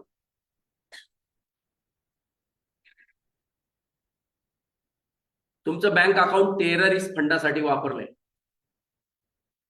बँकमध्ये एवढे पैसे आहेत, ते तुम्ही यासाठी फंडिंग करताय किंवा तिकडनं तुमच्या अकाउंटला एवढे पैसे आले, असं घाबरवून एक तुम्हाला मेसेज येतात. मग आपण विचारात पडतो ही काय गोष्ट आहे. काही काही लोक गोष्ट घाबरतात आपल्या इज्जतीला किंवा पोझिशनला, किंवा कोणी बोलत नाही. मग जसे डिमांड येईल तसे ते पैसे केले जातात. मग ही डिजिटल अरेस्टची सिस्टम सुरू होते. हा पूर्ण फ्रॉडंट सायबर स्कॅम आहे. कुणीही याच्यावर विश्वास ठेवू नका. डिजिटल अरेस्ट ही संकल्पना मुळातच जगामध्ये खोटी आहे, नॉट भारत. फिजिकली अरेस्ट होतात, पोलीस येतात, अरेस्ट करतात, कोर्टात जातात, बेल होतात. ही फिजिकली सिस्टम आहे. डिजिटल अरेस्ट मध्ये जेव्हा व्हिडिओ कॉल होतो तेव्हा पूर्ण कोर्ट दाखवले जातं, पोलीस स्टेशन असतं, पोलीस स्टेशनला नावं असतात, सगळं असतं आणि आपल्याला ते सगळं खरं वाटतं आणि तिथे आपण बसतो. AI कोण वापरतं. AI सगळे वापरतात. काय होतं त्यातलं. गुड, सगळे वापरतात. ChatGPT हा AIचाच एक पार्ट आहे. ChatGPT, नॅपकिन, स्ट्रॅटो, AIचे 16-17 प्रकार आहेत. त्यातले जास्त लोक ChatGPT वापरतात. ओके. जिबली आर्ट कोण वापरतात. जिबली आर्ट, जिबली आर्ट माहिती आहे, म्हणजे तुम्ही वापरता नाही, माहिती आहे. ओके. तुम्ही काय करता, एक फोटो त्याला पाठवता आपला स्वतःचा आणि एक डिजिटल फोटो बनवून द्या म्हणून पाठवा, राईट. आपण किती खुश होतो, माझा असा फोटो आला आणि तो आपण कुठेतरी पाठवतो. काही नाही होत. आपण पाठवलेला फोटो हा आपणच आपला क्रिएट करतो ऍज अ प्रूफ आणि मग तो त्याचं तेच काम करतो. तो फक्त डेटा कलेक्शन करतो तुमच्याकडनं, तू मला दे आणि मग मी याचाच वापर करून नंतर तुझ्यावर मी अटॅक करतो. त्यामुळे तुम्ही ते वापरू नका. पूर्ण रिस्की आहे, कधी पण काही होऊ शकतं. ChatGPT चांगल्या कामासाठी वापरा, तिथे शक्यतो इमेजेस अपलोड करू नका. AI चांगल्या कामासाठी वापरा, इमेजेस अपलोड करू नका. पर्सनली आपल्या फॅमिलीच्या, रिलेटिव्हच्या किंवा आपल्या या गोष्टीपासून दूर राहा. जिथं जिथं तुम्ही इमेजेस अप्लाय करणार तिथे तिथं ते नंतर मग मॉर्फिंग होतात आणि मग ह्याचा चेहरा त्याला लाव, त्याचा चेहरा ह्याला लाव, त्याचा व्हिडिओ मग तुम्हाला येणार नंतर, मग ते सुरू. एकदम सॉफिस्टिकेटेड क्राईम आहे, काहीही कळत नाही, ज्याला आपण स्लो पॉइझनिंग. तुम्हाला काही समजायच्या आतच सिस्टम पूर्ण होते. त्याला कुठलाही कायद्याचा आधार नाही. तुम्ही कंप्लेंट करायला गेला, काही उपयोग नाही. कंप्लेंट घेणार, आउटपुट शिरो. कारण का हा टोटली अनलॉफुल, एकदम फ्रॉडंट टॅक्टिक आहे. जसं मग म्हणलं, खूप शार्प, रेडी, स्ट्रक्चर रेडी, फक्त तुमचा एकच त्याला ऍक्सेस पाहिजे असतो. तो जो काही तुम्ही 1-2 सेकंदात देणार आहे, बस एकदम इतकी जबरदस्त त्यांनी सिस्टम लावलेली असते याच्यामध्ये. 2-2, 3-3 पीसी बसून सगळं ते चालू असतं. एका पीसीवर नाही, सगळ्या गोष्टी होत नाही, एकमेकाला कनेक्टेड, ज्याला आपण लॅन सिस्टम म्हणतो. लॅन मध्ये बघा, एक 5-10 पीसी आपण जोडतो, एकमेकाला ऍक्सेस होतात. माझं तुम्ही पाहू शकता, तुमचं मी पाहू शकतो. तसं हे सिस्टम केलेले असतात नाही. कुठलीही कायदेशीर प्रोसेस नाही याच्यामध्ये. त्यामुळं ह्या सगळ्या गोष्टीमुळे तुम्हाला असं कॉन्फिडेंटली वाटतं का की डिजिटल अरेस्ट हे खरं आहे? पण माणसं याला खरं आहे असं समजून घाबरतात आणि तिकडनं जी काही डिमांड होईल त्या गोष्टीला हो हो म्हणत जातात आणि पैसे देत राहतात. आणि तुम्ही जर समजा त्यांनी मागितले मला 10,000 रुपये दे, तुम्ही 10,000 दिले, पाठवले, तर तो शांत नाही बसत. 10,000 दिले की परत तो काय होतो, तुम्ही 10,000 दिले, हो ते असं असं झालं, तसं तसं झालं, आता अजून पैसे लागतात, अजून 20,000 द्या, नाहीतर मी काय करेन, मी तुमचं सगळं फेसबुकला टाकले, मी तुमचं सगळं व्हायरल करेन. मग जसे हे शब्द यायला सुरुवात होतात, हे पहिल्या स्टेपला नाही होत, सेकंड स्टेपला सुरुवात होतात. मग तिथे आपली भीती वाढते. तरी काही लोकांना कळत नाही की ह्या गोष्टी खोट्या आहेत, तिथेही पैसे देतात. पैसे मिळाले की परत त्याचा परत फोन येतो, व्हिडिओ कॉल येतात, तेही तुम्ही ऍक्सेप्ट करता. व्हिडिओ कॉल परत व्हिडिओ कॉल पिक केला की मग ते जेव्हा काही व्हिडिओ होतं समोरासमोर, मग तो त्याचे तेवढ्या याच्यातले परत लगेच स्क्रीनशॉट घेऊन, डेटा मटेरियल घेऊन परत तो मला वल्गेर फोटो पाठवून देतो. मग मी तुमचे फोटो फेसबुकला टाकणार, तुमचे फोटो व्हायरल करणार, तुम्ही असे. आणि मग तेव्हा आपण जागे होतो, अरे हे सगळं काही आहे, चुकीचं आहे, आपले पैसे गेले. त्यामुळे इथे तुम्हाला सगळ्या गोष्टीत एकच शब्द महत्वाचा आहे, तो म्हणजे तुमचं अवेअरनेस. प्युअरली सायबरटॅटिक एक्सटॉर्शन मनी काम कसं करतात हे बघा.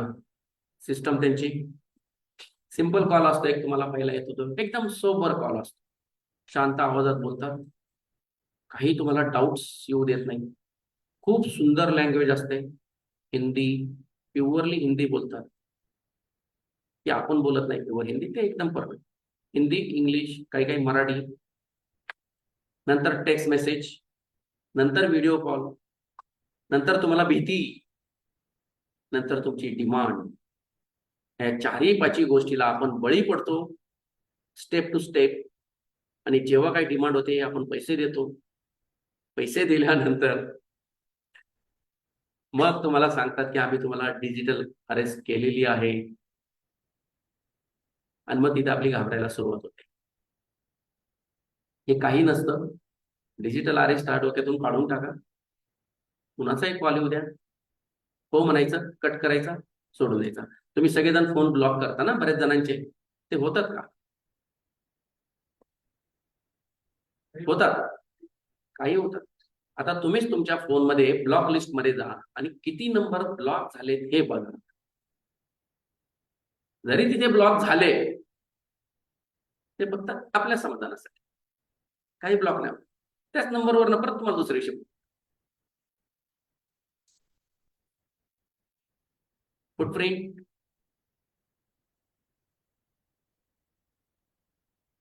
तुम्ही जिथं जाणार तिथं तुमचा मोबाईल बरोबर आहे, तुमचा मोबाईल तुम्हाला ऐकतो हे माहिती आहे? कसं ऐकतो? जसं आपण कानाने ऐकतो तसं मोबाईलला पण कान आहे. कुठले?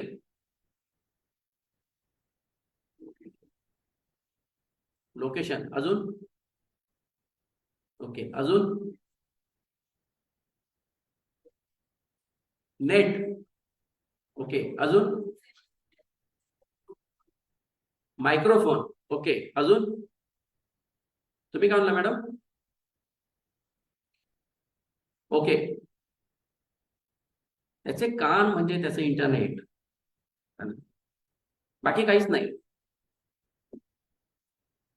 तुम्ही त्याचा डेटा जरी बंद ठेवला मोबाईलचा तरी मोबाईल तुम्हाला ऐकतो, जरी चालू ठेवला तरी मोबाईल तुम्हाला ऐकतो. मोबाईलच्या जवळ ठेवा तुम्ही थांबा आणि तुम्ही डिस्कस करा काही गोष्टी, आणि तुम्ही थोडं सर्च करा एखादी साईट की बाबा चला आज मला कुठे जायचंय, मला कॅब बुक करायची किंवा मला एखादा फ्लॅट पाहायचा आहे म्हणून एखादी साईट बघा.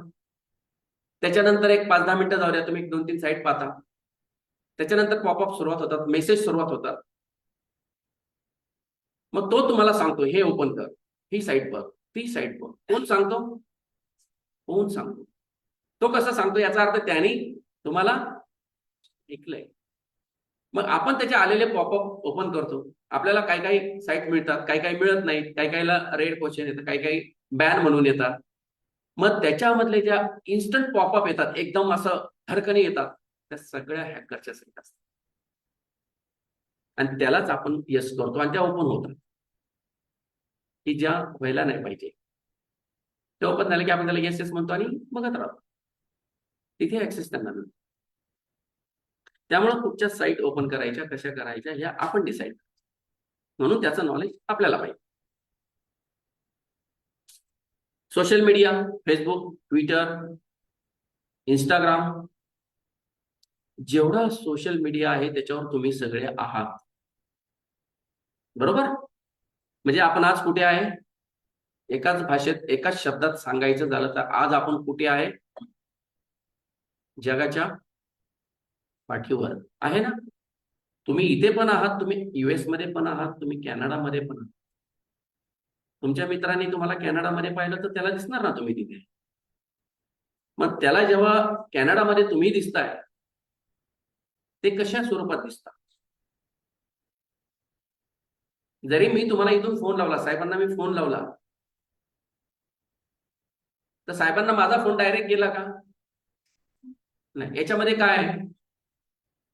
कनेक्टिव्हिटी सरांची माझी झाली, पण याच्यामध्ये काय आहे? ऍज अ मेडिटर म्हणून कोण काम करतो?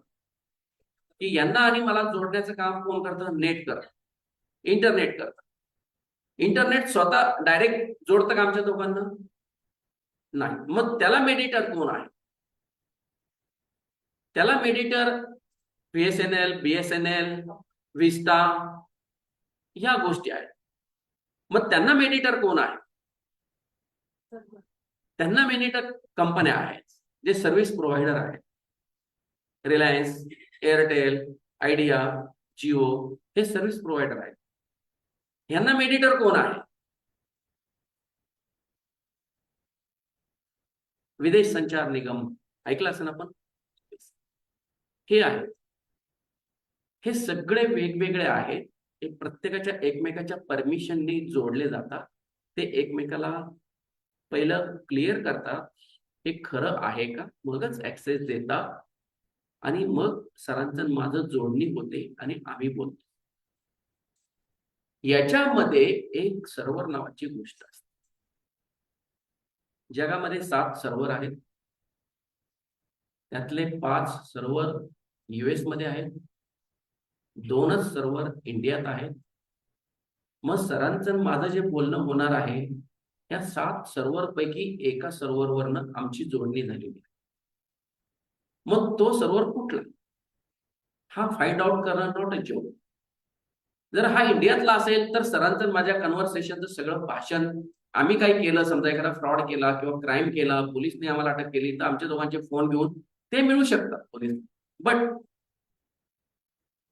जर US चा सर्व्हर आमच्या दोघांमध्ये यूज झालेला आहे तर सरांच्या माझ्या कन्व्हर्सेशनची माहिती त्यांना मिळणार नाही. कारण का US मध्ये आणि आपल्यामध्ये अग्रीमेंट नाही, म्हणून आपल्याला US माहिती देत नाही, म्हणून इन्व्हेस्टिगेशन कम्प्लीट होत नाही. म्हणून तुमचे जे पैसे जातात किंवा फ्रॉड होतात हे सगळे असे प्रॉक्सी सर्व्हर यूज करून, बाहेरचे सर्व्हर यूज करून केले जातात. म्हणून आपल्याला किंवा पोलिसांना तिथपर्यंत पोहोचणं शक्य होत नाही. ही हकीकत आहे. तुम्ही म्हणणार माझे 1 लाख गेले, सायबर पोलीस स्टेशनला जाणार, तक्रार देणार, पोलीस घेणार, ते म्हणणार तुमचे 1 लाख ठीक आहे, त्याच्या पुढे 5 लाख वाला बसलेला असतो अजूनही. तो 5 लाख वाला तुमच्याकडे बघतो, मग तो म्हणतो साहेब माझे 5 लाख गेले, त्याचे एकच. परत अजून दुसरा येतो, साहेब माझे 1.5 कोटी गेले. ही हकीकत आहे, हे रोजचं आहे, आम्ही अनुभवतो हे रोजचं आहे. त्यामुळे पोलीस काही करू शकत नाही. ते आपलं समाधान, ठीक आहे माझे पैसे येतील, मिळतील, राहतील, पण 99% सोडून द्यायचं की ह्या गोष्टी झाल्या की पैसे गेले.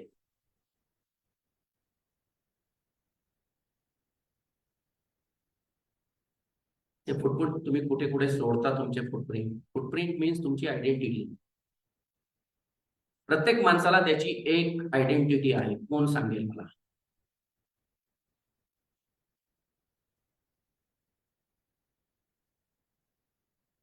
प्रत्येक माणसाला त्याची एक आयडेंटिटी आहे, कोण सांगेल?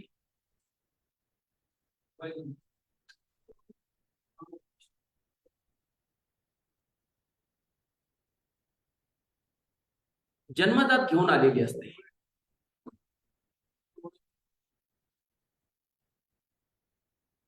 काय म्हणते sir? IP address. Okay, IP address हा मोबाईलचा आहे. Correct. Fingerprint, nothing can change till death. एकच आयडेंटिटी आपली अशी आहे की ती जन्मजात असते. आपण मेलो तरीही ती जात नाही. याला किती कापलं, किती खरडलं, भाजलं तरीही ती जात नाही. ती म्हणजे फिंगरप्रिंट आणि फुटप्रिंट, पायाचे तळवे आणि हाताचे तळवे. जगामध्ये कुणाचंही साम्य नाहीये. अशा कोणीच व्यक्ती नाहीयेत की त्याचे दोन्ही सेम आहेत आजपर्यंत तरी. माझ्या ऑफिसमध्ये हा सेक्शन आहे, आमच्याकडे फिंगरप्रिंट ब्युरो आहे आमच्याकडे. कोणीच नाही अजूनपर्यंत. ही एक आपली आयडेंटिटी आहे. तशीच दुसरी आयडेंटिटी साहेबांनी सांगितलं, मोबाईलची आयपी ऍड्रेस आहे. ह्या आयपी ऍड्रेस म्हणजे मोबाईलचं फिंगरप्रिंट. तिथे सगळं असतं त्या मोबाईलचं.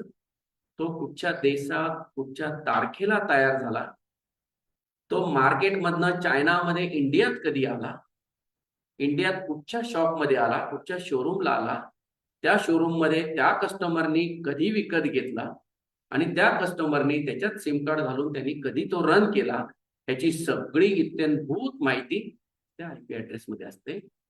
म्हणून त्याला कॉल लॉग म्हणतात. जेव्हा इन्व्हेस्टिगेशनला येतात तेव्हा आम्ही ते कॉल लॉग काढतो आणि आयपी लॉग्स काढतो. याच्यामधनं सर्व माहिती कळते. त्याचा सर्व्हिस प्रोव्हायडर कोण, त्याचा डम डाटा काय, या सगळ्या गोष्टी मिळतात. ऍक्टिव्ह फुटप्रिंट आणि पॅसिव्ह फुटप्रिंट.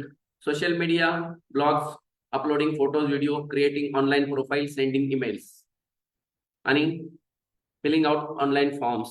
तुम्ही भरता ना, मला इकडे तिकडे जॉब पाहिजे, फॉर्म भरा. खूप लोक याच्यात फसतात. US मध्ये नोकरी लावतो, भरा फॉर्म, भरतात. फ्रेंच लँग्वेज, जर्मन लँग्वेज शिकवतो, भरा फॉर्म, भरतात. एवढे पैसे टाका, टाकतात. हकीकत आहे, झालेल्या गोष्टी. ह्या सगळ्या तुमच्या फुटप्रिंट ऍक्टिव्ह. जसं तुम्ही फेसबुकला ऍक्टिव्ह आहे तसे या सगळ्या गोष्टीला ऍक्टिव्ह असतात.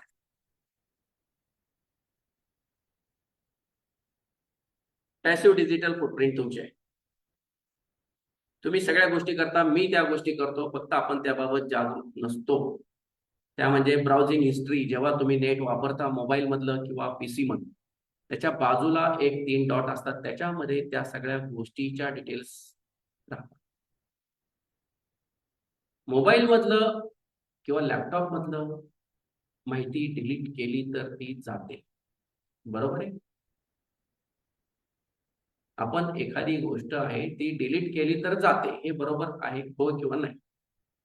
मग ती कुठे जाते?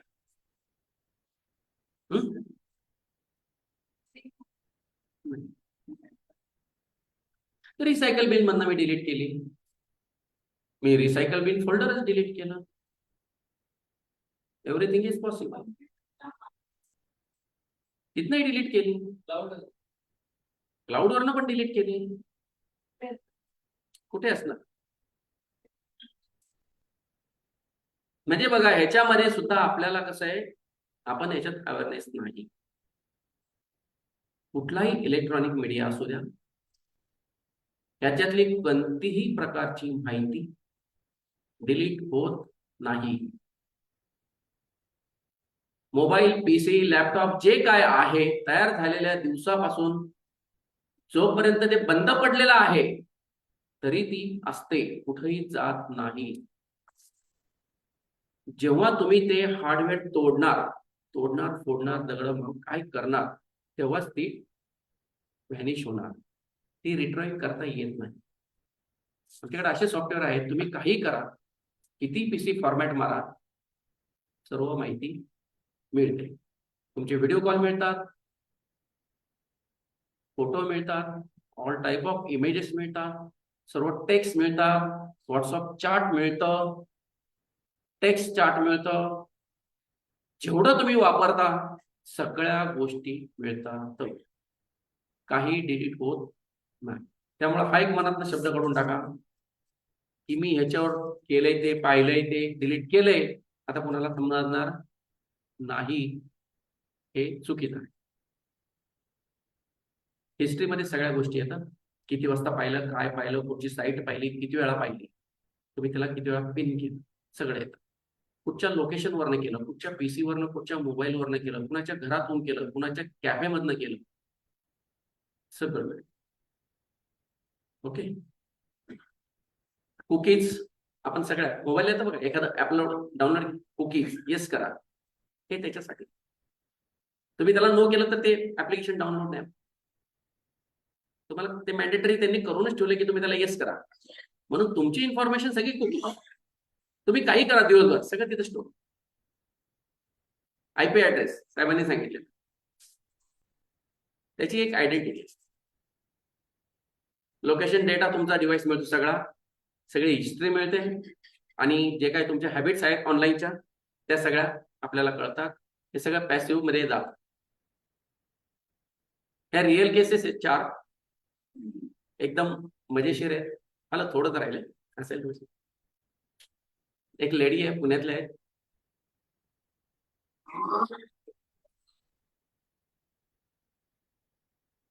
फक्त 10 ते 11 मिनिटांमध्ये त्यांचे हे 11 लाख रुपये गेले. थोडीशी चूक त्यांची त्यांना नडली. बिझनेस वुमन आहे त्या, लग्नाला चालले होते संध्याकाळी. हॅकरचं एक वैशिष्ट्य सांगतो तुम्हाला, ते 3 टाइमला खूप महत्व देतात. एक सकाळी 8 ते 10, दुपारी तुमचा लंच ब्रेक लोकांचा 1 ते 3, आणि इव्हिनिंगला संध्याकाळी 6 ते 8. आजपर्यंत जेवढे इन्सिडेंट झालेले आहेत त्या 3 टाइम मध्ये झाले. रात्री 11ला, 12ला, 1ला काही नाही होत. हे 3 टाइम का ते फॉलो करतात? आपण त्यात बिझी असतो, आपल्याला घाई असते सगळ्या गोष्टीत. सकाळी ऑफिसला जायचं, बिझनेसला जायचं, संध्याकाळी घरी यायचं, तो टायमिंग, दुपारी जेवायचं. बरोबर या 3 टाइम मध्ये सगळे इन्सिडेंट्स होतात. त्यात आपण येस वाचत नाही, काय नाही करत राहतो, आणि त्यांना ऍक्सेस मिळत राहतो. यांना सांगितलं होतं तुमच्याकडे नार्कोटिक पार्सल आले म्हणून. ऍट अ टाइम यांच्या 2 गोष्टी झाल्या, एक क्रेडिट कार्ड आणि नार्कोटिक. तर त्यांना कळालं की मी काही पाठवलं नाही वगैरे म्हणून त्यांनी तो फोन कट केला. आणि मीनवाईल परत दुसऱ्या 4-5 सेकंदांनी त्यांना फोन आला दुसऱ्या फोनवरनं. त्यांना सांगितलं तुमचं क्रेडिट कार्ड आले बँक ऑफ बडोदाचं, सदाशिव पेठेतली इन्सिडन्स आहे हा, बघा लोकेशन. तर मग त्यांनी हो म्हटलं. ठीक आहे, कुठे आहे? इथे इथे आहे. मग ठीक आहे म्हणे, मी ते पिकअप करते. आता जर क्रेडिट कार्ड आले तर ह्यांनी का म्हटलं? कारण का ह्यांचं क्रेडिट कार्ड हरवलं होतं. बघा कसं आहे, ह्यांचं क्रेडिट कार्ड हरवलं. यांनी वास्तविक पाहिलं तर बँकेला कंप्लेंट करायला पाहिजे होती. त्यांनी काही केली नाही. हॅकरला हे कळालं. त्यांनी सेम त्यांच्या नावाचं सेम नंबरचं क्लोन क्रेडिट कार्ड बनवलं. ते यांना यांच्या ऍड्रेसवर पाठवलं. ह्यांनी ते ऍक्सेप्ट केलं. ऍक्सेप्ट केल्यावर ह्यांनी ट्रान्झॅक्शन करायला सुरुवात केली. आता त्या क्रेडिट कार्डचा ओटीपी हा कुणाकडे असणार? त्यांच्याकडे कसा असणार? क्रेडिट कार्ड माझ्याकडे आहे ना, ओटीपी मी टाकणार ना, मला काय पाहिजे तो. त्याने जे क्लोन क्रेडिट कार्ड बनवलं त्याच्यात सिस्टमच अशी गेली होती, मी कुठलाही ओटीपी टाकू द्या तो त्याला लगेच कळणार. मग त्यांनी ट्रान्झॅक्शन केले क्रेडिट कार्डली, त्याला कळालं हाय. बाकीचं तर सर्व त्यानेच बनवलं होतं, त्याला फक्त ओटीपी पाहिजे होता ऍक्सेसला. आणि नंतर मग त्यांनी त्या पुढच्या एक 5-10 मिनिटांमध्ये 4 ट्रान्झॅक्शन केले. 10-10 लाखाचे 4ही ट्रान्झॅक्शन केले. आणि 5वा ट्रान्झॅक्शन एकदम त्यांनी 25 लाखाचा केला. असे 65 लाख रुपयाचे 5 ट्रान्झॅक्शन. आणि जेव्हा 5वा मेसेज त्यांना आला तेव्हा त्यांचे डोळे उघडले. मग त्यांना कळालं की काहीतरी गडबड आहे. त्या लग्नाला सुद्धा गेल्या नाही, त्या मोबाईल मध्येच गुंग झाल्या. एवढे मेसेज कसे आले? 10 10 10 10 25. म्हणजे त्यांनी ते पैसे तिकडनं विड्रॉ केले ते क्रेडिट कार्ड. तुम्ही असं असं शॉपिंग केलं, हे केलं, ते काही न करता यांच्या अंगावर आलं हे सगळं.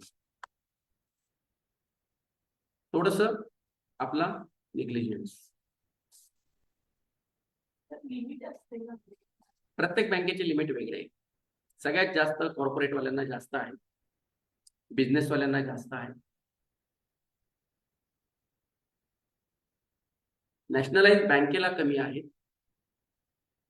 प्रायव्हेट बँक आहेत, आयसीआयसी वगैरे यांना, कोटक महिंद्रा, आयसीआयसीआय यांना जास्त आहे. पंजाब नॅशनल बँकेला जास्त होते, पण मध्ये एनपीए मध्ये गेल्यामुळे तिथं प्रत्येक कमी केलं. येस बँकेला पण पहिले खूप जास्त होते, पण येस बँकेचा प्रॉब्लेम झाल्यामुळे त्यांचं परत कमी केलं. हे आरबीआयचे मुंबईचे ऑफिसर आहेत, बँकेमध्ये होते, आरबीआय मध्ये स्वतः रिटायर झालेले आहेत. क्लास 1 ऑफिसर होते, स्वतःची इमेज चांगली होती, प्रतिष्ठित व्यक्ती ज्याला आपण म्हणू. यांच्याबाबत इन्सिडेंट झाला 49 लाखाचा. घाबरले, काही कुणाला सांगितलं नाही. हे 49 लाख रुपये त्यांनी दिले. एवढं देऊनही परत त्यांना फोन सुरू झाले, कारण का ह्या व्यक्तीने जर मला 49 लाख दिले तर याचा अर्थ त्याच्याकडे अजून पैसे आहेत, हा मला देऊ शकतो. म्हणून त्यांनी परत याला टॉर्चर करायला सुरुवात केली. आणि मग नंतर मग यांनी कंप्लेंट केली. पण पहिले हे शांत होते. Retired class 1 officer, RBI Mumbai. बँकेत आरबीआय मध्ये असूनही ही सिस्टम. कॉलेज प्रोफेसर, मगाशी सांगितले पुण्यातलं उदाहरण, MIT कॉलेजचं. एक प्रोफेसर आहे, त्यांचा मेहुणा आहे आणि त्याचा मित्र आहे. शेअर मार्केटमध्ये पैसे डबल करून देतो. 1 लाख टाकले त्यांनी, 2 दिवसात त्याला 1 लाखाचे काहीतरी 3 लाख मिळवून दिले. 3 लाख अकाउंटला आले साहेब, जसे आपण म्हटलं येत नाही, आले, फिजिकली आले. त्यांनी ते पाहिलं पंचायत बँकेत, 3 लाख आले. ठीक आहे, आलं तर कळायला पाहिजे ना आपल्याला. अशी जगामध्ये कोणती सिस्टम आहे की तुम्हाला लगेच पैसे एवढे देणार आहे? तिथे आपलं काय म्हणू त्याला, सगळं सिस्टम आपली बंद होते, होल्ड होते काही सेकंद, आणि आपण त्या गोष्टी करतो. त्यांनी फोन करून सांगितलं तुम्हाला एवढे एवढे पैसे मिळाले, 3 लाख, हो ठीक आहे, बाकीचं ट्रान्झॅक्शन आपण उद्या करूया. ओके. दुसऱ्या दिवशी फोन आला, परत ते म्हणले आता 2 लाख टाका तुम्ही, मी तुम्हाला 1 लाखाचे 3 लाख दिले, मी 2 लाख टाका, मी तुम्हाला 5-6 लाख मिळवून देतो. त्यांनी 2 लाख लावले. 2 लाखाचे 5 लाख मिळवून देतो म्हणून तसं नाही, पण ह्यांनी 2 लाखाचे 4 लाख दिले. बघा, पहिले 1 लाखाला 3 लाख, नंतर 2 लाखाला 4 लाख आले. पण लालच म्हणतो ना आपण, मग यांची वाढली. मग हा म्हटला परत 5 लाख टाका, मी तुम्हाला अजून पैसे मिळवून देतो. कारण का मी कुठे आहे, मी एक शेअर मार्केटच्या सिस्टम मधला माणूस आहे, म्हणून मी तुम्हाला असे एवढे पैसे मिळवून देऊ शकतो. मी बीएससी मध्ये माहिती असेल तुम्हाला, बीएससी एनएससी म्हटलं मी बीएससी मध्ये आहे, आम्हाला रिस्ट्रिक्शन असतं म्हटलं, आम्ही काही करू शकत नाही, मग आम्ही आमच्या अशा मित्रांना जवळ करून आम्ही पैसे मिळवून देतो आणि त्यातलं काही पर्सेंटेज आम्ही घेतो नंतर, असं त्यांनी सगळं सांगितलं. त्यामुळे त्यांचा विश्वास बसला आणि ह्या व्यक्तीने असं करत, साहेब जेव्हा ते सगळे माझ्याकडे आले तेव्हा 21 का 22 दिवस झाले होते. ह्याला पैसे आले होते, ह्याला कळायला पाहिजे होतं, पण ह्या लालचे पायी त्या हॅकरने जेवढे ह्याला पैसे दिले ना त्याच्या डबल पैसे ह्याच्याकडनं काढले. आणि नंतर याला लक्षात आलं पैसे गेले तर गेले, आणि नंतर फोनही बंद झाला. मग त्यांनी फोन पण बंद केला. मग त्यांनी त्यांच्या दाजींना सांगितलं आणि मग ते म्हणले अरे आमच्याकडे आहेत असे असे, मी त्यांना विचारतो म्हणून ते माझ्याकडे आले. मग मला त्यांनी सांगितलं. तोपर्यंत ही सगळी वेळ 22 दिवस म्हणजे काय, मी त्यांना म्हटलं काहीच म्हणत नाही. म्हणजे हे अशा गोष्टी होतात. लोगाव एअरफोर्स इथले लेफ्टनंट कर्नल आहेत, ते आजही आहेत, हयातीमध्ये आहेत. 1,37,00,000 रुपयाला ते डिजिटल अरेस्ट मध्ये फसले. इथे पण मी एक लेफ्टनंट कर्नल आहे, हा ऑफिसर युगो ज्याला म्हणतो डोक्यात ठेवून ते राहिले, कुणालाही सांगितलं नाही आणि काही कशाची माहिती न घेता सगळ्या गोष्टी स्वतःनीच केल्या. 1.37 CR ला गेले की ज्यांना ही सगळी पेन्शन मिळाली होती त्यांची लोगाव पोलीस स्टेशन मध्ये कंप्लेंट आहे, पण त्याचा काय आता उपयोग. आता एप्रिल फुल इराण युद्ध त्यातला हा मेसेज आहे. Fake PDF in name of government lockdown 2026. म्हणजे सरकारने डिक्लेअर केलं होतं की आपल्याला भारतामध्ये लॉकडाऊन करावं लागेल. कशासाठी?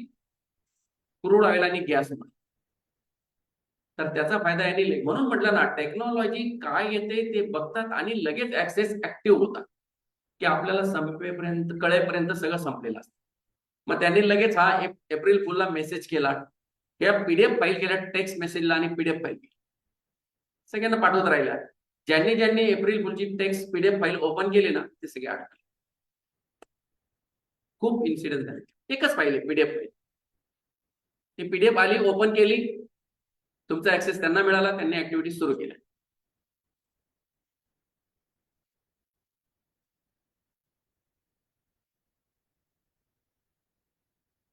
डिजिटल फॉरेन्सिकचा रोल काय याच्यामध्ये, म्हणजे आमचा रोल काय, जे इन्व्हेस्टिगेशन करतात त्याच्यामध्ये कलेक्शन अँड डाटा अनालिसिस, जे काही एव्हिडन्स आहे ते कलेक्ट करायचे, अनालिसिस करायचं. जसं मगाशी सांगितलं dump data, etc, ATP, IP address, सगळ्या गोष्टी ज्या टेक्निकली आहेत त्याच्यात येतात.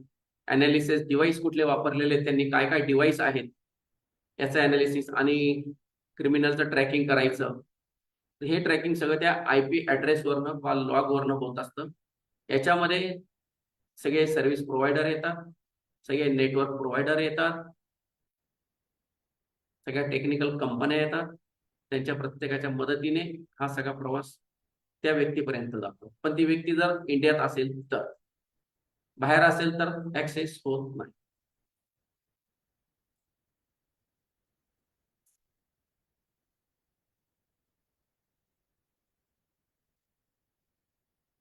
हे एव्हिडन्स मध्ये आम्ही एवढ्या गोष्टी कलेक्ट करतो. ईमेल कुणाला वाचता येतो? टेक्निकली ईमेल कुणाला वाचता येतो हा माझा तुम्हाला प्रश्न आहे.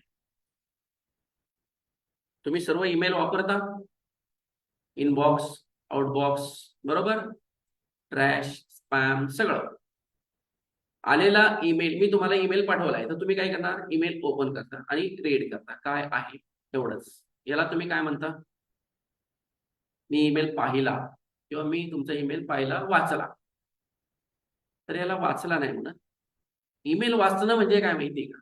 ईमेलच्या बाजूला एक 3 डॉट आहे, त्या 3 डॉट मध्ये जायचं, त्याला क्लिक करायचं, त्याच्यामध्ये खूप गोष्टी आहेत. त्यातनं खालनं 3 नंबरची एक सिस्टम आहे ईमेल रीड म्हणून, त्याला क्लिक करायचं. त्याच्यामध्ये ईमेलची सगळी हिस्ट्री येते. तो तुम्हाला ईमेल कुठून आला, कोणी पाठवला, तो कुठच्या आयपी ऍड्रेसवरनं पाठवला, कुठच्या सर्व्हरवरनं, सगळे डिटेल्स त्याच्यात येतात. आणि करेक्ट, त्याच्यात आपल्याला ते समजतं की तो खरा आहे किंवा खोटा आहे. म्हणून रीड करणं सुद्धा तुम्हाला कळायला पाहिजे. वेबसाईट रीड करणं, ईमेल रीड करणं, ह्या गोष्टी तुम्हाला समजल्या पाहिजे. नाहीतर नुसतं आला ईमेल, ओपन केलंय, बघितलं, काहीच कळालं नाही. आपल्याला डाऊट्स आले, तुम्ही चेक करा तो खराच आहे का, त्याच्या डिटेल्स मध्ये जा, ईमेल डिटेल्स मध्ये जा. टेक्स्ट मेसेज म्हणजे आजकाल लोक खूप असतात. मी पुढे सांगतो तुम्हाला टेक्स्ट मेसेज कसे येतात, काय काय असतात ते.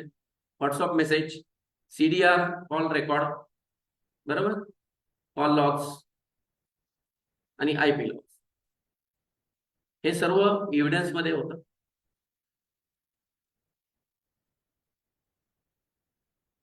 तुमचे जे काही डेटावरनं जे काही ट्रान्सफरेशन झालेले आहेत, जे काही ट्रान्झॅक्शन झालेले आहेत, फिनान्शियल गोष्टी झालेल्या आहेत, ह्या सगळ्या ह्या गोष्टी याच्यातनं मिळतात.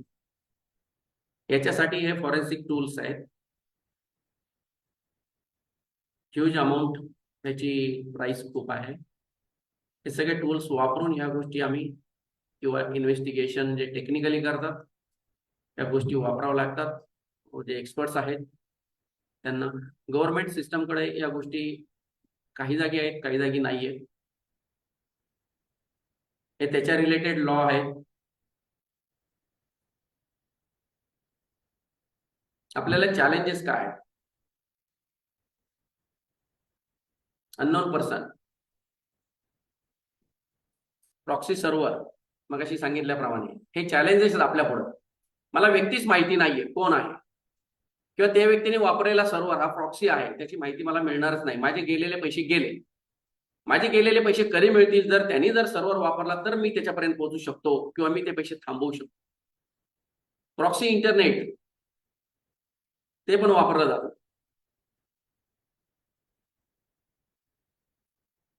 आणि सगळ्यात महत्वाचं म्हणजे आपला लॅक ऑफ अवेअरनेस. काय प्रिव्हेन्शन घेणार? हे TGPS कुणाला माहिती आहे मला एक सांगा. TGPS, T म्हणजे ट्रान्झॅक्शन, G म्हणजे गव्हर्नमेंट, P म्हणजे प्रमोशन, S म्हणजे सर्व्हिस. तुमच्या सगळ्यांच्या मोबाईलवर हे येतं. कुणी त्याचा अभ्यास केलाय किंवा कुणी वाचलंय का? जर कुणीच वाचलं नसेल तर तुम्हाला धोका आहे. तुम्ही सगळ्यांनी तुमचे टेक्स्ट मेसेज ओपन करा. नुसतं आलेला कुठला बघा, सेकंड, 1 मिनिटाचा टेक्स्ट मेसेज ओपन करा, कुठलाही वाचा कोणीतरी एकाने.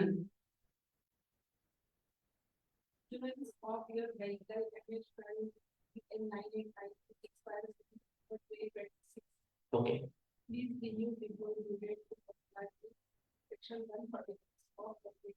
ओके, हे काय इन्शुरन्स कडनं आलेला तुम्हाला मेसेज आहे. इन्शुरन्स काय आहे असू द्या ना. इन्शुरन्स हे काय आहे हे 4 शब्दामध्ये बघा. Service, not promotion. मग तुमच्या टेक्स्ट मेसेजच्या पुढे S असेल बघा, आहे का? आहे का? म्हणजे यांचा इन्शुरन्स आहे. दुसरं सोडून द्या, दुसरा काहीतरी असेल की जे सर्व्हिस मेसेज आहेत त्याच्या पुढे डॉट किंवा डॅश S असेल, आहे ना?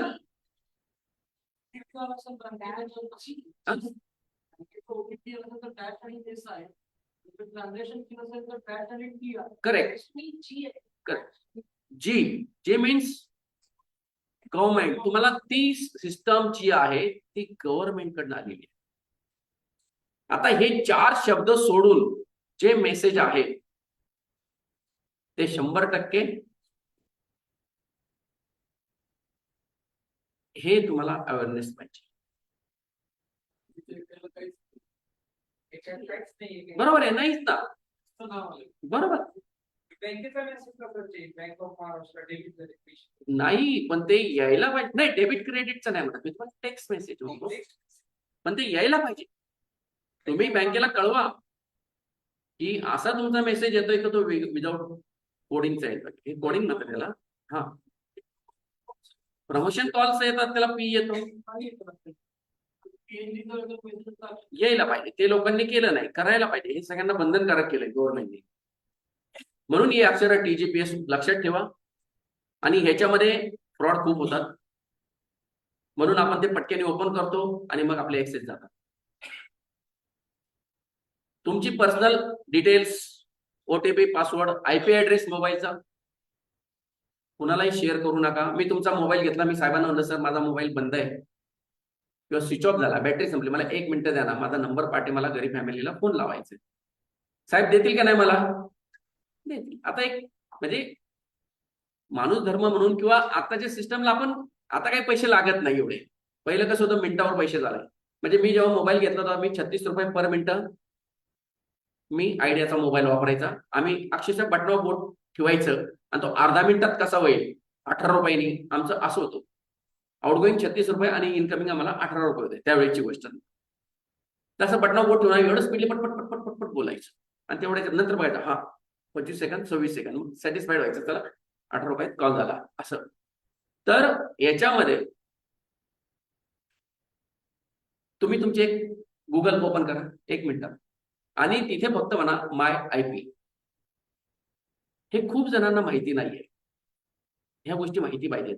आपण ज्या गोष्टी पाहायला पाहिजे, ज्या गोष्टी स्टडी करायला पाहिजे त्या करत नाही आपण, बाकीच्याच गोष्टी खूप स्टडी होतो. माय IP म्हणा, तिथे माय IP मीन्स मोबाईलचा IP. ओके, तिथे आला असेल, वाचा तो कसा आहे, 259 359 काय असेल वाचा ना. 117 नाही, माय IP वेबसाईट नाही ना. आता साहेबांच्या याच्यात 117 पहिला आले, तुमच्या याच्यात 2409 आलं. हे जे पहिले आकडे असतात, जसं आपला पिनकोड असतो 411 पुन्हा स्टेशन 001, एक हा स्टेशन एरिया दाखवतो, त्याच्या अलीकडचे 0 दुसरा एरिया दाखवतो, त्याच्या अलीकडचे 11 हा वेगळा एरिया दाखवतो, त्याच्या 4 जो आहे तो वेगळा एरिया दाखवतो. जसं हा पिनकोड रीड केला जातो तसंच हे IP ऍड्रेस रीड केले जातात. त्याच्यामध्ये सर्व्हिस प्रोव्हायडर असतो, त्याच्यामध्ये आपण स्वतः कस्टमर असतो, त्याच्यामध्ये तो कस्टमरला पब्लिकसाठी आहे की गव्हर्नमेंटसाठी आहे ते असतं. ह्या सगळ्या गोष्टी त्याच्यात मेन्शन असतात. ते त्याचे कोडिंग आहे, 2 असतात. बरोबर. म्हणून तुम्हाला IP ऍड्रेस सुद्धा माहित पाहिजे. समजा मी साहेबांचा फोन घेतला आणि मी जस्ट साहेबांच्या गुगलला गेलो, तेवढा साहेब कशाला बघतात मी कुणाला फोन लावतो. मी फक्त असं करणार, पटकन माय IP, मी सरांच्या मोबाईलचा IP घेणार, माझी शार्प मेमरी असतो ते तेवढं डोक्यात ठेवणार, लगेच लिहून घेणार, किंवा मी आता काहीतरी लिहितोय कागदावर हातावर लिहून घेणार, बस संपलं. आणि मी नंतर मग त्या सरांच्या IP ऍड्रेसचा वापर करून मी माझ्या सिस्टमनी यूज केला तर मी सरांचा पूर्ण मोबाईलवर कंट्रोल घेणार. म्हणजे मी काय करणार,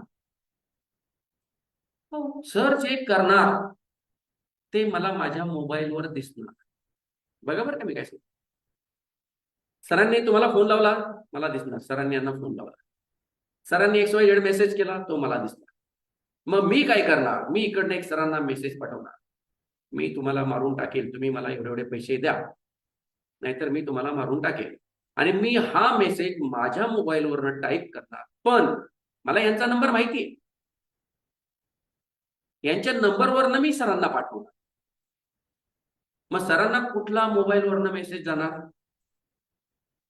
सर काय म्हणणार, अरे ह्याने का मला पाठवला, आम्हाला दम देतो आणि पैसे मागतोय. ओके, हे असं काही पण होऊ शकतं. एक्स्टॉर्शन जास्त याच्यात चालतं, खंडणी किंवा ह्या गोष्टी होतात असं हो. त्यामुळं फोन दुसऱ्याला देताना पण तुम्ही ते गोष्ट त्याने दिलाय तर मग ठीक आहे, तुला लावायचं मला नंबर सांग, मी लावून तुला देतो. प्रिकॉशन पाळा, ही महत्वाची गोष्ट आहे. अननोन वेबसाईट कुठलाही ओपन करू नका. मगाशी सांगितल्याप्रमाणे HTTPS रीड करा.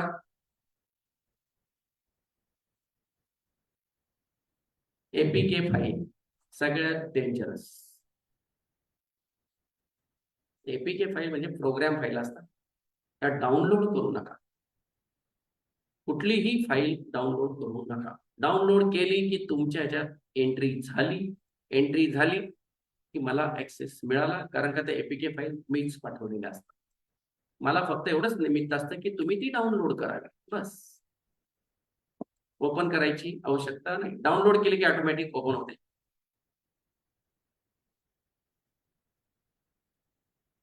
आणि जर काय अशा गोष्टी झाल्या, पैसे गेले झालं, तर तुम्ही 24 तासामध्ये पोलीस स्टेशनला तर कंप्लेंट करा, पण 1930 हा नंबर आहे आपल्या ऑल इंडियाचा, याच्यावर ऑनलाईन कंप्लेंट करा. ऑनलाईन कंप्लेंट केली की ती डायरेक्ट आरबीआय ला जाते आणि आरबीआय तुमचं ट्रान्झॅक्शन होल्ड करते. हे लॉयर्सचं रोल्स आहेत, अंडरस्टँड सायबर लॉ वगैरे.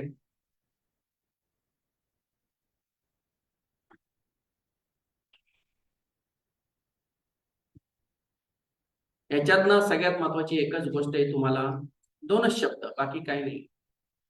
तुमचा अवेअरनेस महत्वाचा आहे. तुम्ही जर अवेअरनेस ठेवला नाही तर तुम्ही 100% या गोष्टीला बळी पडणार इन फ्युचर. मग तो आपण कसा ठेवायचा आहे ते आपण डिसाईड करायचं. अवेअरनेस ही तुमचीच की आहे, ती तुम्ही कशी लावायची, कशी वापरायची, ती नाही वापरायची, हे तुम्ही ठरवायचं. ओके, हे माझे अचिव्हमेंट्स आहेत काही, RR पाटील असतानाच आहे.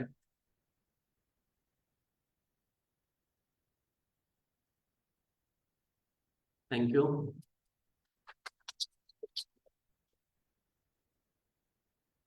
आय होप की मला तुम्हाला म्हणजे एवढ्या वेळेस सांगितले आता फक्त मी 2च शब्द सांगेल की तुम्ही अवेअर राहा. सगळ्या गोष्टी करा बट अवेअर राहा. कुठच्या गोष्टीला किती हँडल करायचं हे तुम्ही ठरवा. Credit card, debit card, ATM, links, APK file, download, HTTPS याच्यापासून सावध. Okay, thank you.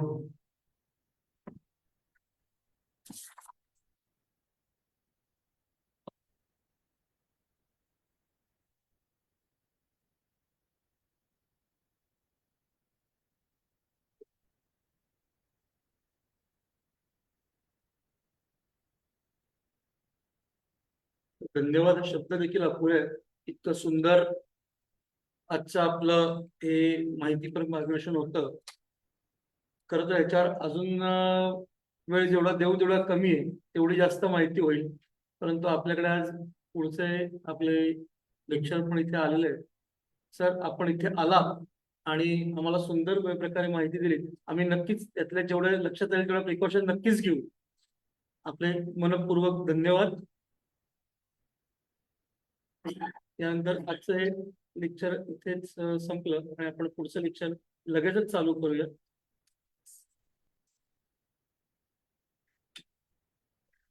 आपले पुढचे व्याख्याते